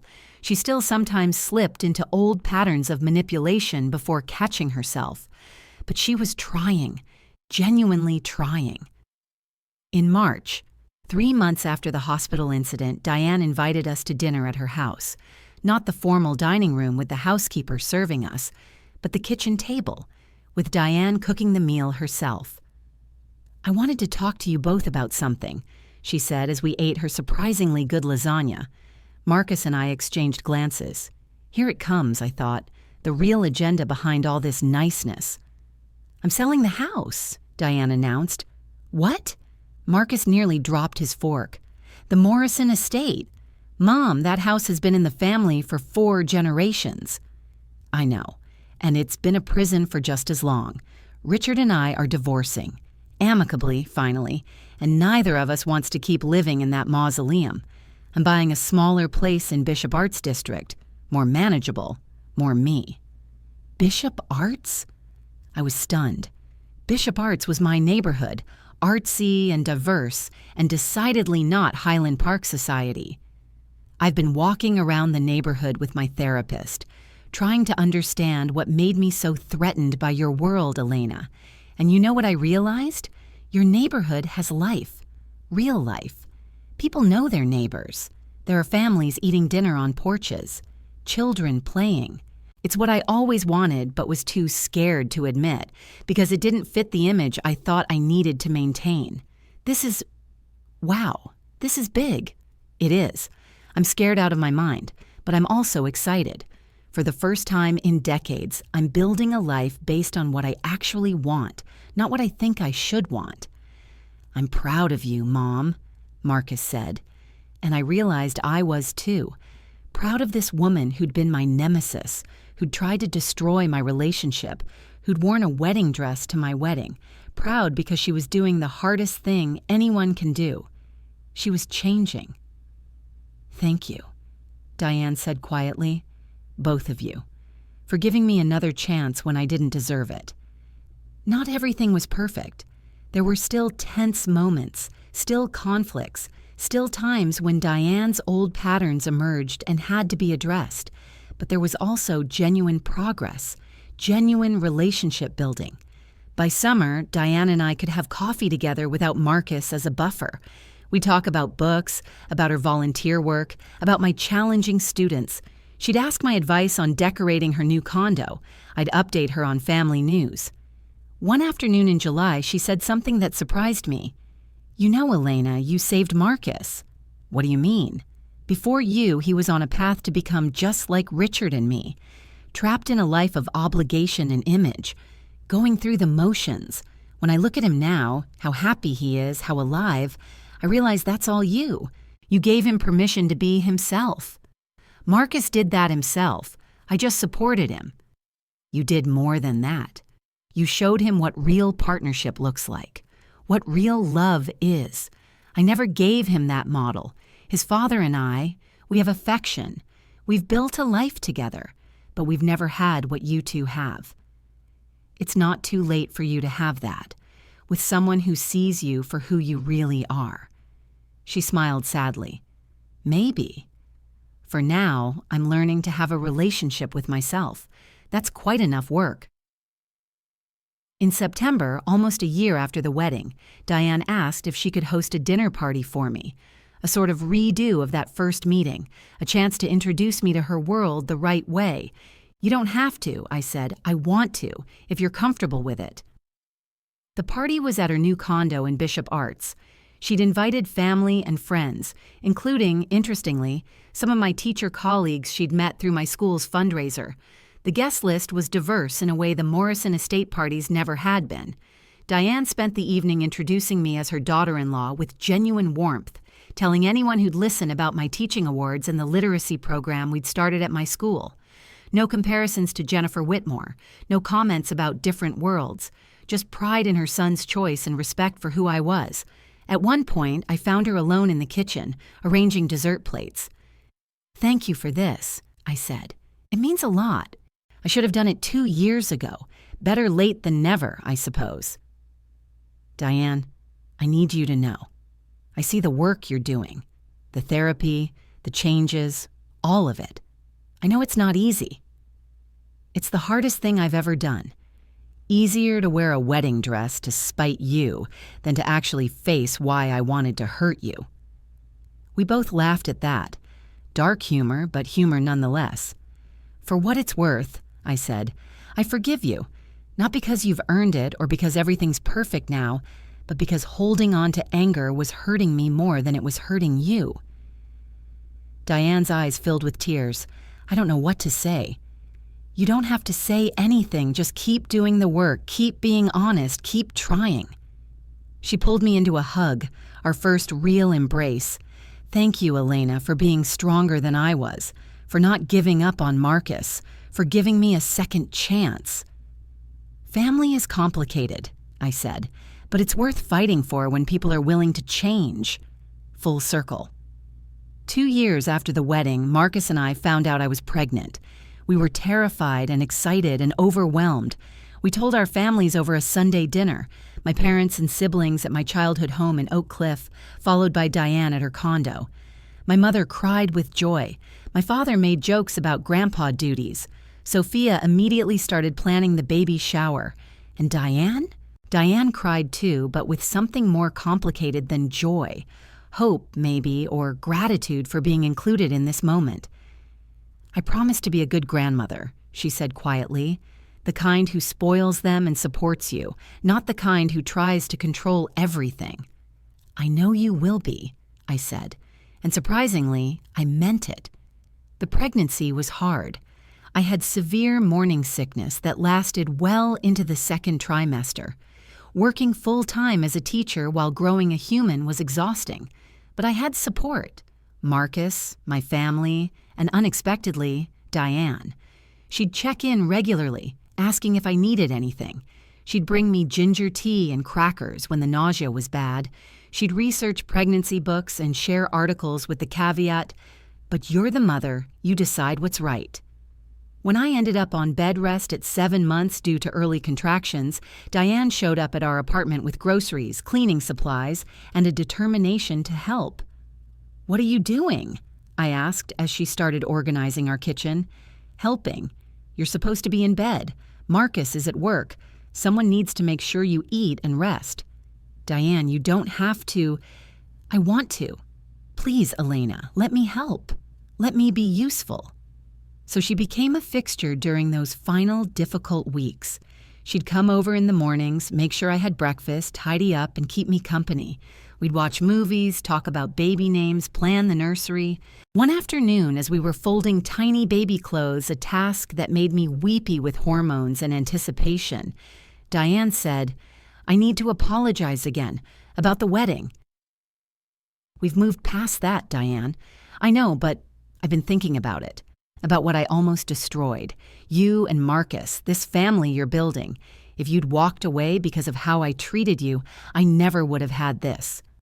She gestured at the pile of baby clothes, the nursery we'd set up, the life we were creating. I would have lost my son and never known my grandchild because of my own pride and insecurity. But I didn't walk away, and you're here now. Because you're stronger than I ever was. You fought for what you wanted and didn't let me break you. I'm so grateful for that. And I'm so sorry I made you fight in the first place. Diane, we can't keep relitigating the past. What matters is now and who we are now. You're right. I want you to know that I see what you did. Not just standing up to me at the wedding, but giving me the chance to change after. Most people wouldn't have. Most people would have written me off as a lost cause. You're Marcus's mother. You're going to be my daughter's grandmother. Family is worth fighting for, even when it's hard. Diane started crying. I don't deserve you. Maybe not, but you're getting me anyway. Our daughter, Isabella Rose Rivera Morrison, was born in early April, 7 pounds, 3 ounces, with a full head of dark hair and lungs that announced her presence to the entire maternity ward. Diane was one of the first people to meet her. She held Isabella with trembling hands, tears streaming down her face. She's perfect, she whispered. Absolutely perfect. Do you want to know what her middle name means? I asked. Rose? It's for Rosa Parks, who my elementary school is named after, but it's also for you, Diane Rose Morrison. Diane looked up sharply. You named her after me? Part of her name, yes. You're her grandmother, your family, and despite everything, you've changed. You've grown. I wanted her to carry that legacy, the ability to change and become better. Diane was sobbing now. Thank you, Elena. I can't, you don't have to say anything.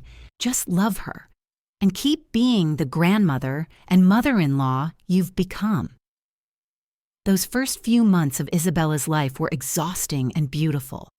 Late-night feedings, diaper changes, the constant worry that we were doing everything wrong. But we had support, both our families stepping up in different ways. Diane came over twice a week to give us a break. She'd hold Isabella so we could nap, cook meals for us, do laundry. She followed our rules about feeding and sleeping, didn't try to override our parenting choices, asked permission before doing anything. This is what I should have done for you, she told me one afternoon as we watched Isabella sleep. When Marcus was a baby, I was so focused on maintaining appearances, on being the perfect Morrison matriarch, that I forgot to actually enjoy my child. It's not too late. You can enjoy your grandchild. I plan to, without trying to control how you raise her, without judgment about your choices, without making it about me. And she did. When we decided not to baptize Isabella in the Episcopal Church, a Morrison family tradition, Diane simply said, "Your child, your choice."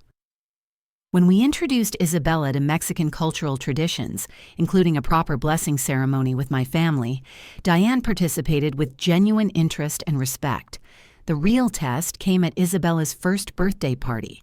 I'd planned a big celebration that blended both sides of the family and both cultures. There would be a traditional Mexican first birthday celebration with a mariachi band, and also elements that honored the Morrison side of the family. Diane arrived early to help set up. "What can I do?" she asked. "Could you help me arrange the papel picado? It's traditional Mexican paper bunting. I want to string it around the backyard." "I'd love to. Show me how." We worked together, stringing up colorful paper decorations while Isabella napped inside. My mother came out to help, and for the first time, I watched my mother-in-law and my mother chat comfortably about their shared grandchild. "Elena has told me about the quinceañera tradition," Diane was saying. "When Isabella turns 15, I'd love to help plan it if you'll have me. I know I don't know much about Mexican traditions, but I'd like to learn." My mother smiled. "Of course, Diane. Your family." The party was perfect. Children ran around the yard, adults mingled and laughed, the mariachi band played, and Isabella smashed her first birthday cake with enthusiastic abandon. Both families celebrated together, no tension, no unspoken conflicts. At one point, I found Marcus standing at the edge of the yard, watching everything with a strange expression. "What are you thinking about?" I asked. "About how different this is from what I imagined my life would be. Growing up, every family event was formal and stiff, everyone performing their roles. He gestured at the joyful chaos of the party. "This is real, messy and loud and perfect. Are you happy?" "Incredibly happy and grateful that you didn't let my mother scare you away, that you fought for us when I didn't know how to fight. We fought together, eventually." "Eventually," he agreed, "but you started it. You set the boundaries. You demanded respect. You showed me it was possible to love my mother and still stand up to her. She's changed a lot, because you gave her a reason to. You showed her what she'd lose if she didn't." Later that evening, after most guests had left and only close family remained, Diane approached me. "Elena, there's something I want to give you." She handed me a wrapped box. Inside was a beautiful sapphire necklace, antique, clearly valuable. "This was my grandmother's," Diane explained. "It's been passed down through Morrison women for 4 generations. I want you to have it." "Diane, I can't. This is a family heirloom." "You are family. You're more than that. You're the woman who saved my relationship with my son, who gave me a grandchild I never thought I'd know, who showed me that change is possible, even when you think you're too old and too set in your ways." I looked at Marcus. He nodded, encouraging me to accept it. "Thank you," I said, putting on the necklace. I'll treasure it. And someday you'll pass it on to Isabella, with the story of how her grandmother learned to be better.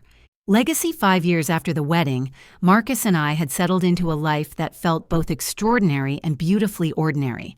We had Isabella, now a bright and bossy 4-year-old, and her younger brother Diego, who was 2 and devoted to chaos. I'd been promoted to assistant principal at Rosa Parks Elementary.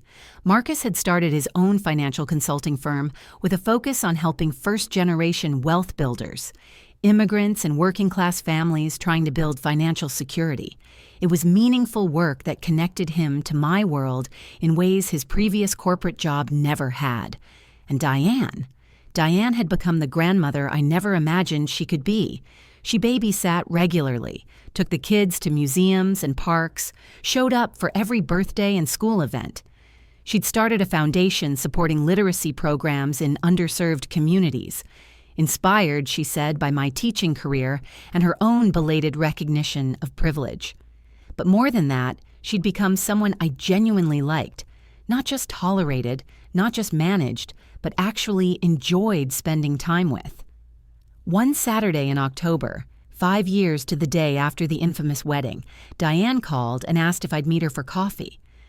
"Just the 2 of us," she said. "There's something I want to talk to you about." We met at a coffee shop in Bishop Arts, the neighborhood where she now lived and had fully embraced. "I've been doing a lot of reflection lately," she said after we'd ordered, "about 5 years ago, about where I was then and where I am now." "The wedding anniversary," I said. "Yes, 5 years since I wore a wedding dress to your wedding and made a complete fool of myself." "Diane, we don't need to—" "Please, let me finish.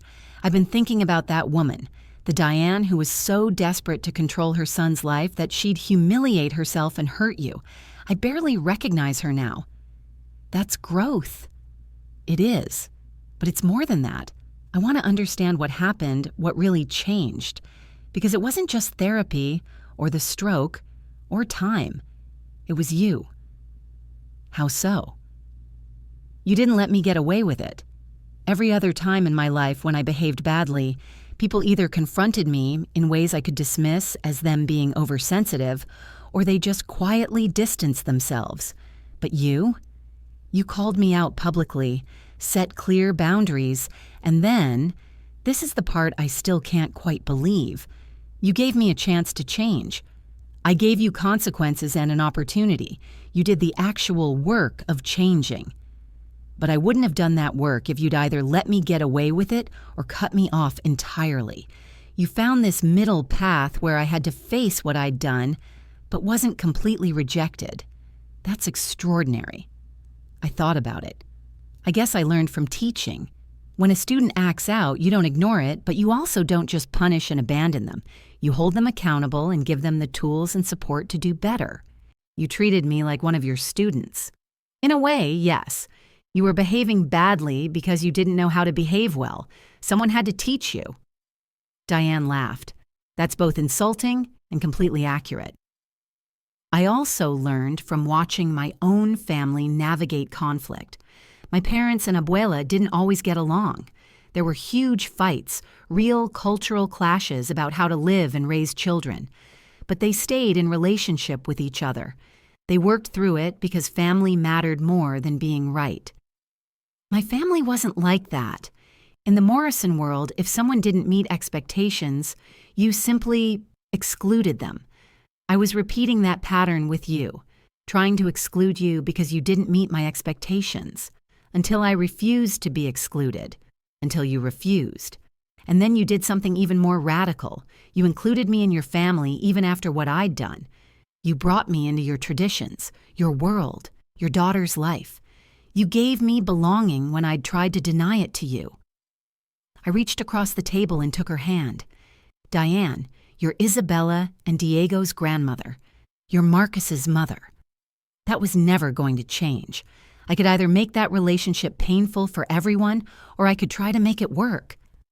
But after everything I did, after everything you did, you chose to change. That's what matters.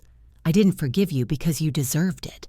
I forgave you because holding on to resentment was poisoning me, and because you showed me you were capable of growth. I want to do something, Diane said. Something to mark this anniversary, to acknowledge what happened and how far we've all come. Like what?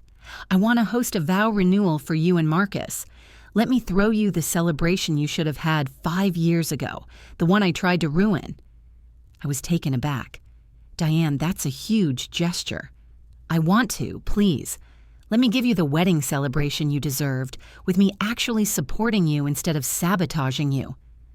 I don't need a vow renewal to know Marcus loves me or to prove anything to anyone.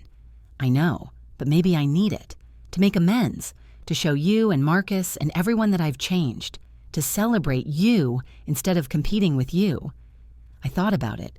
It felt circular in a way, ending where we started but transformed. Okay, but on my terms, and you're helping plan it, not taking over. Absolutely. Your vision, I'm just the support team. Over the next few months, Diane and I planned the vow renewal together. It was a strange and beautiful bonding experience, shopping for dresses together, sampling cakes, debating flower arrangements. At one point, Sophia pulled me aside. You know this is bizarre, right? Planning a party with the woman who wore a wedding dress to your wedding. It's definitely not traditional. Are you sure you're not being manipulated? That this isn't some elaborate scheme? I'm sure. Diane has spent 5 years proving she's changed. If she were going to backslide, she would have done it by now. I'm proud of you, Hermana, for how you handled all of this, for standing up to her, but also giving her a chance to be better. I learned from the best, I said, hugging my sister. The vow renewal was set for October, exactly 5 years after the original wedding. We invited the same guests, held it at the same venue, a do-over that acknowledged the past while celebrating the present. The night before, Marcus and I lay in bed talking about the journey. 5 years ago tomorrow, my mother wore a wedding dress to our wedding, he said, and I gave a speech that publicly called her out. I still can't believe you did that. I can't believe I had to. Do you ever regret it? Going public like that? No, it needed to happen. She needed to face consequences in front of everyone, and everyone needed to see that I wouldn't be bullied. You know, when I look back at that day, what I remember most isn't my mother's dress. It's you. Standing up there, setting boundaries, refusing to be a victim. I'd never been more attracted to you. I laughed. That's slightly disturbing. It's true. You were magnificent. You are magnificent. And your mother has become, well, not magnificent, but genuinely good, present, respectful. Because you taught her how. You gave her no choice but to change or lose everything. The renewal. The morning of the vow renewal, I woke up with butterflies in my stomach similar to those I'd felt 5 years earlier. But this time, the nervousness wasn't about whether someone would try to sabotage the day. It was about the significance of this moment, a public affirmation that we'd survived, that we'd thrived, that we'd built something real and lasting. Diane arrived at our house at 8 a.m. with coffee and pastries. "How are you feeling?"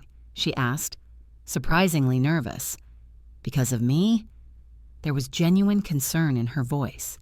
"No, actually, because this is bigger than just renewing vows. It's acknowledging everything we've been through and choosing each other again." For what it's worth, I've never seen Marcus happier than he's been these past 5 years. You brought out the best in him. He brought out the best in me, too, even when it meant facing down his terrifying mother. Diane smiled. "Was I terrifying? Are you kidding? You were a nightmare, beautiful, polished, powerful, and determined to destroy me. Absolutely terrifying. And now? Now you're beautiful, polished, powerful, and determined to support me. Still a little terrifying, but in a good way." We both laughed, the kind of easy laughter that comes from genuine affection and shared history.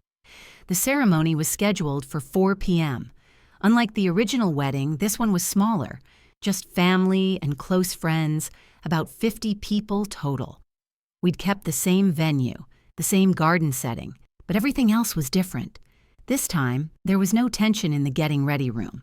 My bridesmaids, Sophia and Amanda again, along with some teacher friends, joked and laughed freely. No one was on monster-in-law watch. No one was expecting sabotage. When it was almost time, Diane knocked on the door of the bridal suite. "Can I come in?"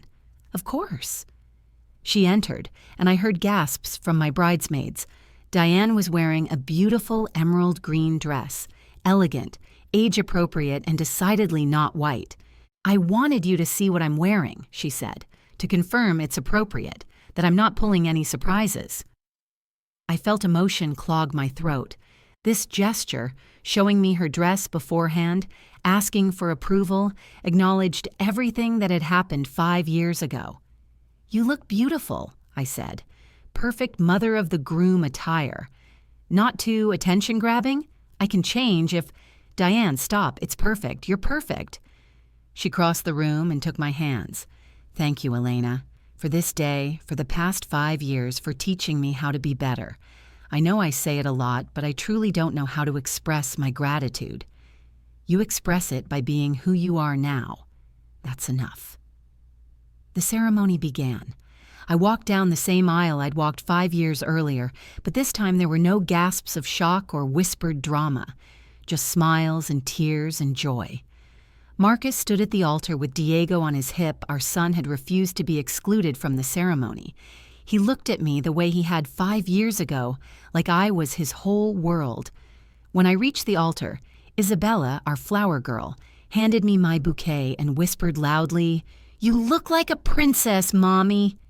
The officiant began, "We're gathered here today to witness Elena and Marcus renew the vows they made to each other 5 years ago. Marriage is a journey, and these two have certainly had quite a journey." That got knowing laughs from guests who remembered the original wedding. But through challenges and changes, they've chosen each other again and again. And today, they're making that choice publicly, once more. Marcus went first. "Elena, 5 years ago, I promised to love you, honor you, and stand by you. I've tried to keep those promises, though I'll admit it took me longer than it should have to understand what stand by you really meant. You taught me that loving someone means protecting them, defending them, putting them first, even when it's uncomfortable or means setting boundaries with people you love." He glanced at his mother, who was crying in the front row. "You've made me a better man, a better father, a better son. You've shown me what real strength looks like. The courage to stand up for yourself, the grace to give second chances, the wisdom to know when boundaries are necessary. I promise to keep learning from you, keep growing with you, keep choosing you every single day." I was already crying when it was my turn. "Marcus, 5 years ago, you asked me to marry you, to build a life with you despite knowing it wouldn't be easy. You were right. It hasn't been easy. We faced challenges I never imagined, but you've grown in ways I never expected. You've learned to set boundaries, to stand up for our partnership, to prioritize our family. You've shown me that love is a choice we make over and over again."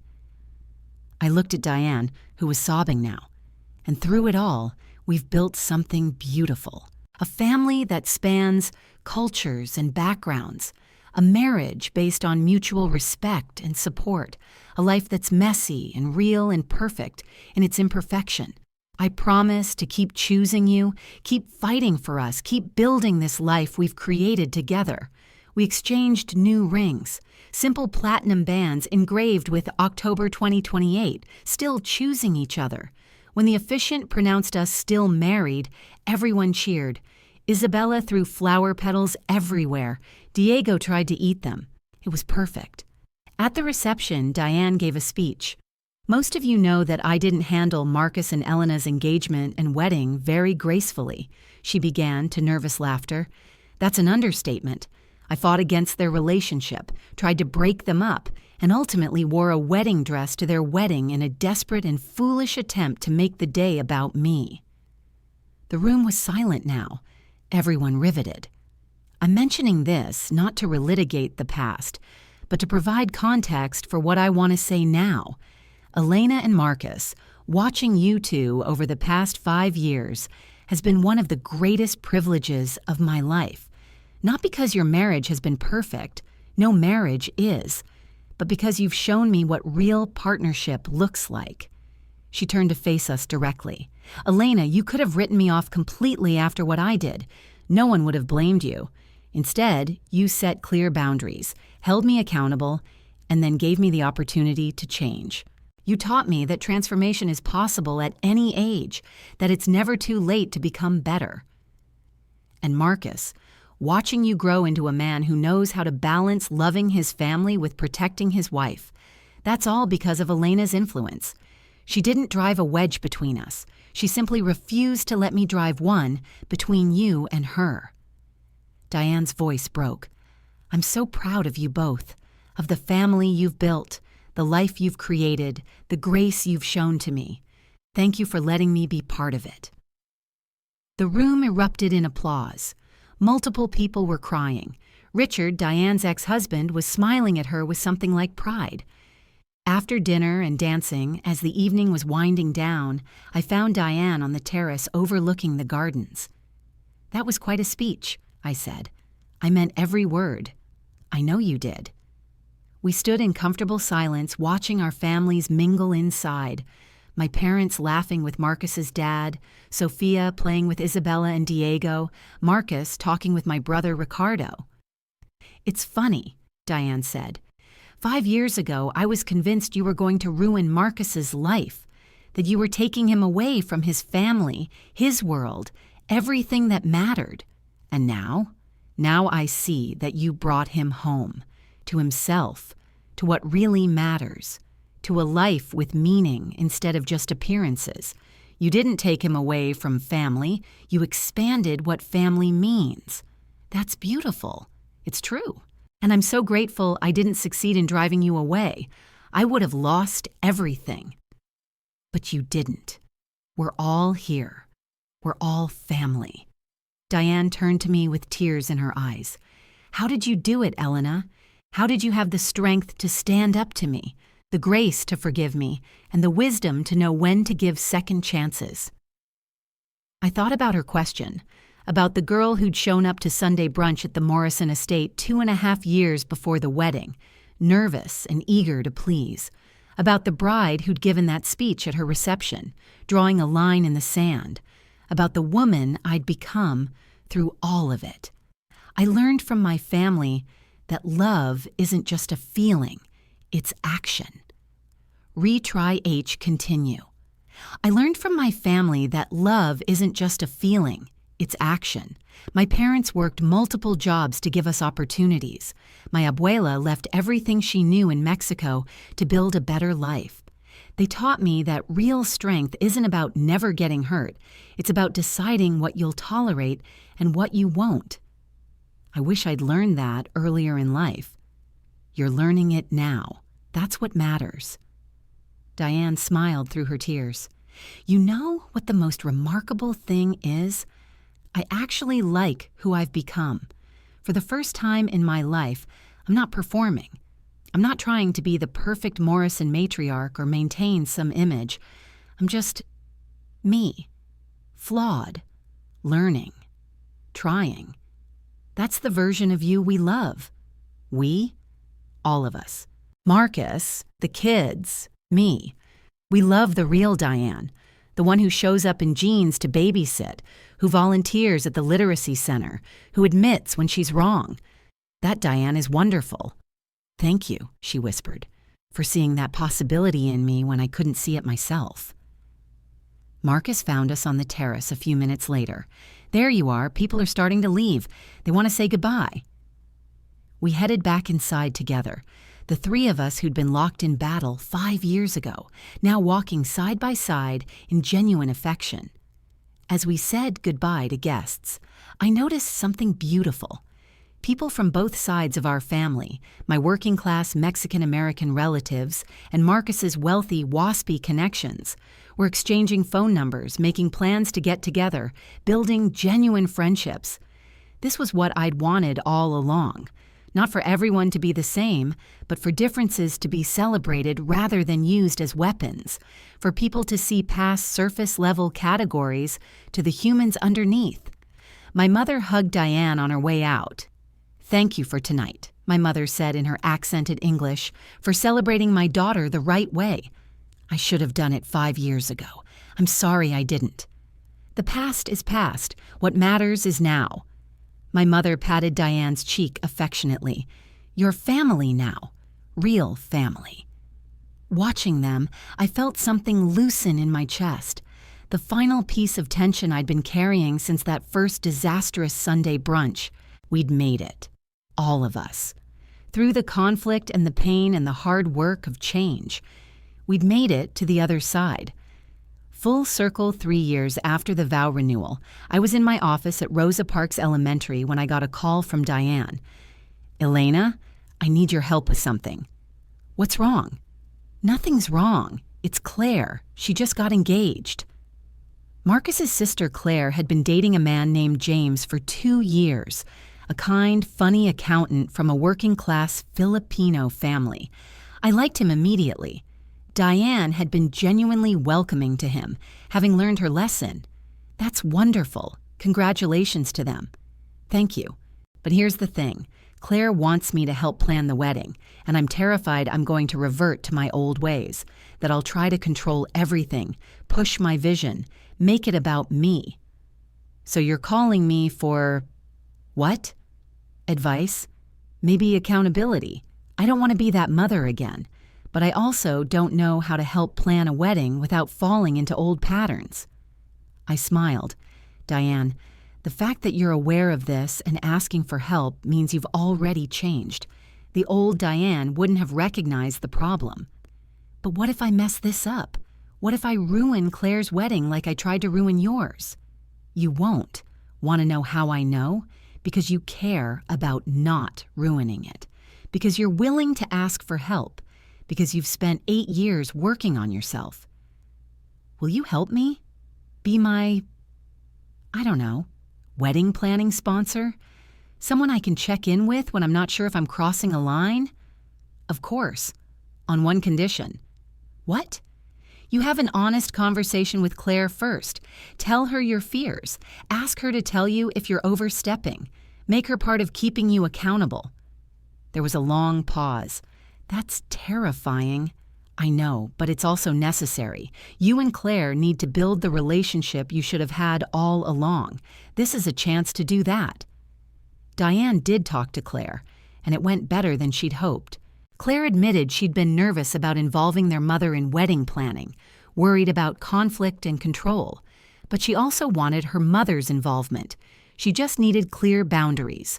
Together, they worked out a system. Claire made all final decisions.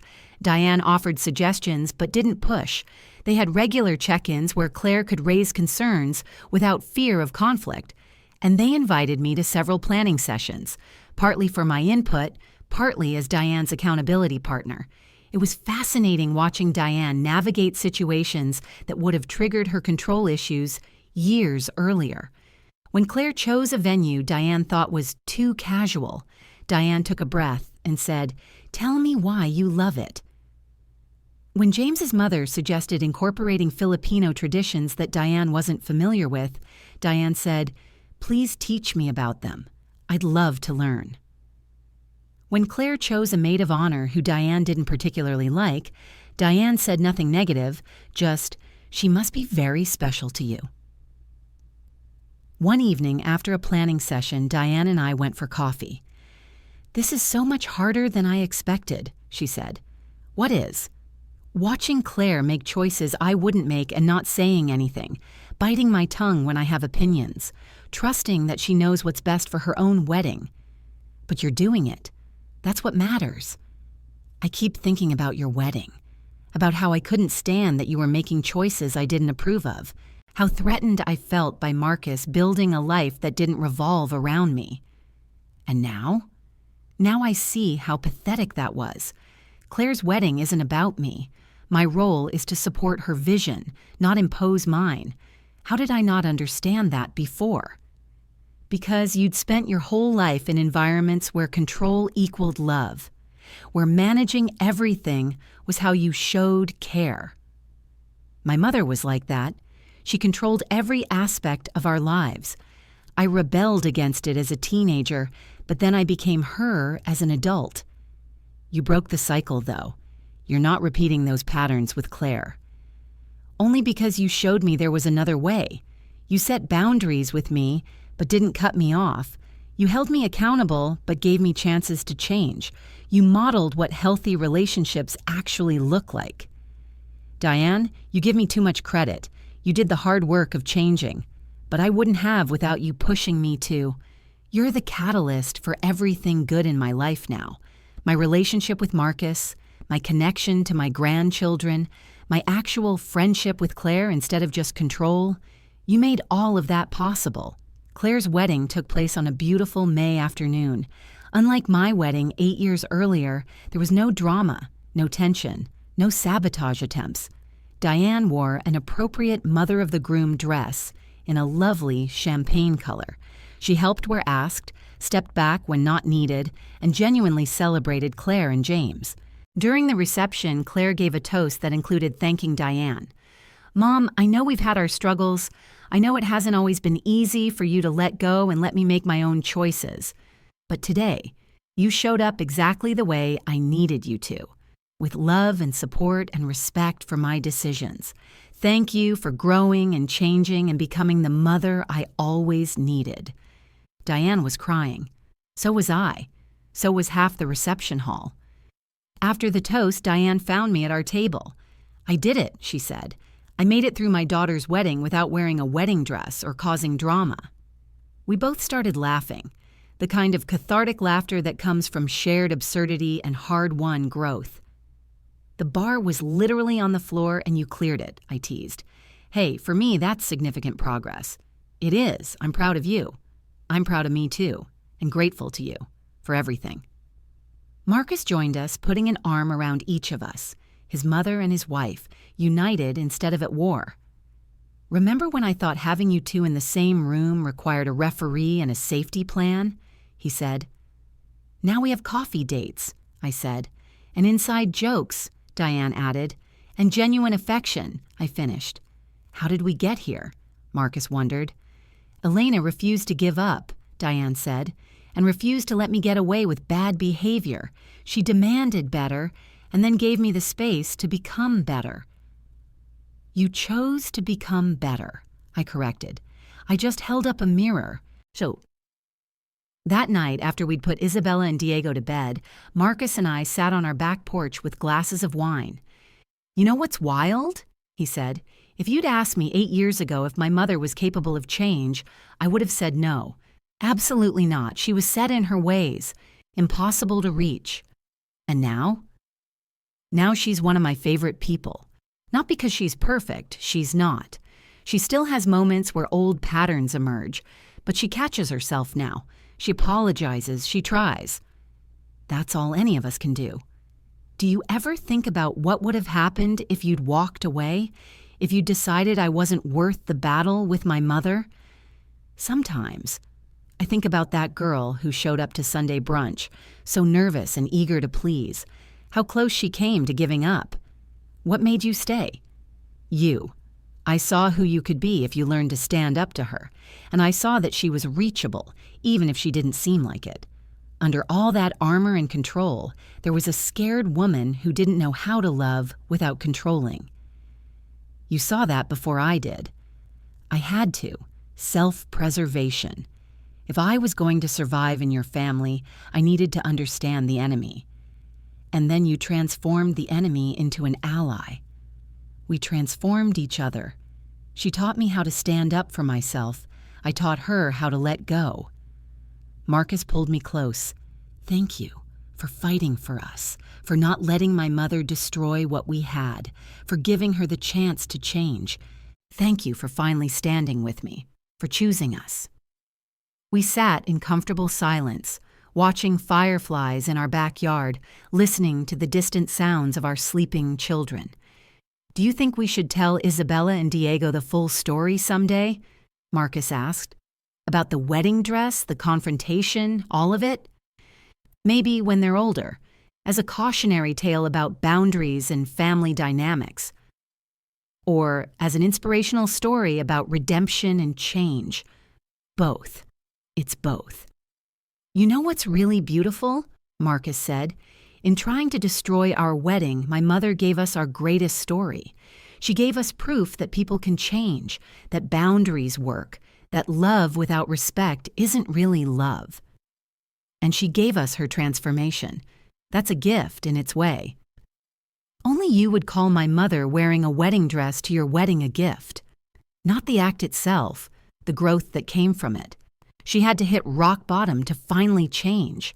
If she'd done something less dramatic, less undeniable, she might have kept gaslighting her way out of accountability. So, in a weird way, the wedding dress was necessary. In a weird way, yes. Years later, when Isabella was a teenager grappling with a difficult friend who kept crossing boundaries, I told her the story, all of it, from that first Sunday brunch, to the wedding dress, to the speech, to the slow rebuilding of trust. Grandma Diane did that? Isabella was shocked, but she's so nice now. She is, because she chose to change, but it took hitting rock bottom. It took losing almost everything to realize she needed to be different. What do I do about Madison? She keeps borrowing my stuff without asking and then gets mad when I say something. You set boundaries, clear ones. You tell her what's acceptable and what isn't. And if she can't respect those boundaries, you limit your interaction with her. But she's my best friend. Friends who don't respect your boundaries aren't really friends.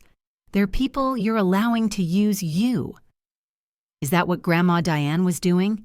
Using you? In a way. She was trying to control me to maintain her control over your dad. She saw me as a threat instead of a person. And you stood up to her even though it was hard. Especially because it was hard. The things worth fighting for usually are. Isabella thought about this.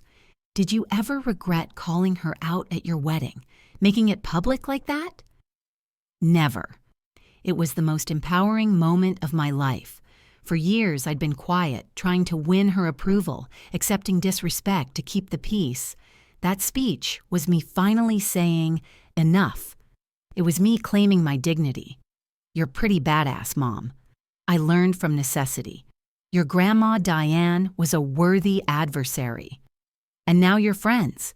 Now we're family. Real family based on mutual respect instead of obligation. I want to be like that. Strong enough to stand up to people, but also graceful enough to let them change. You already are, sweetheart. You have your abuela's strength and your bisabuela's grace. You'll figure it out.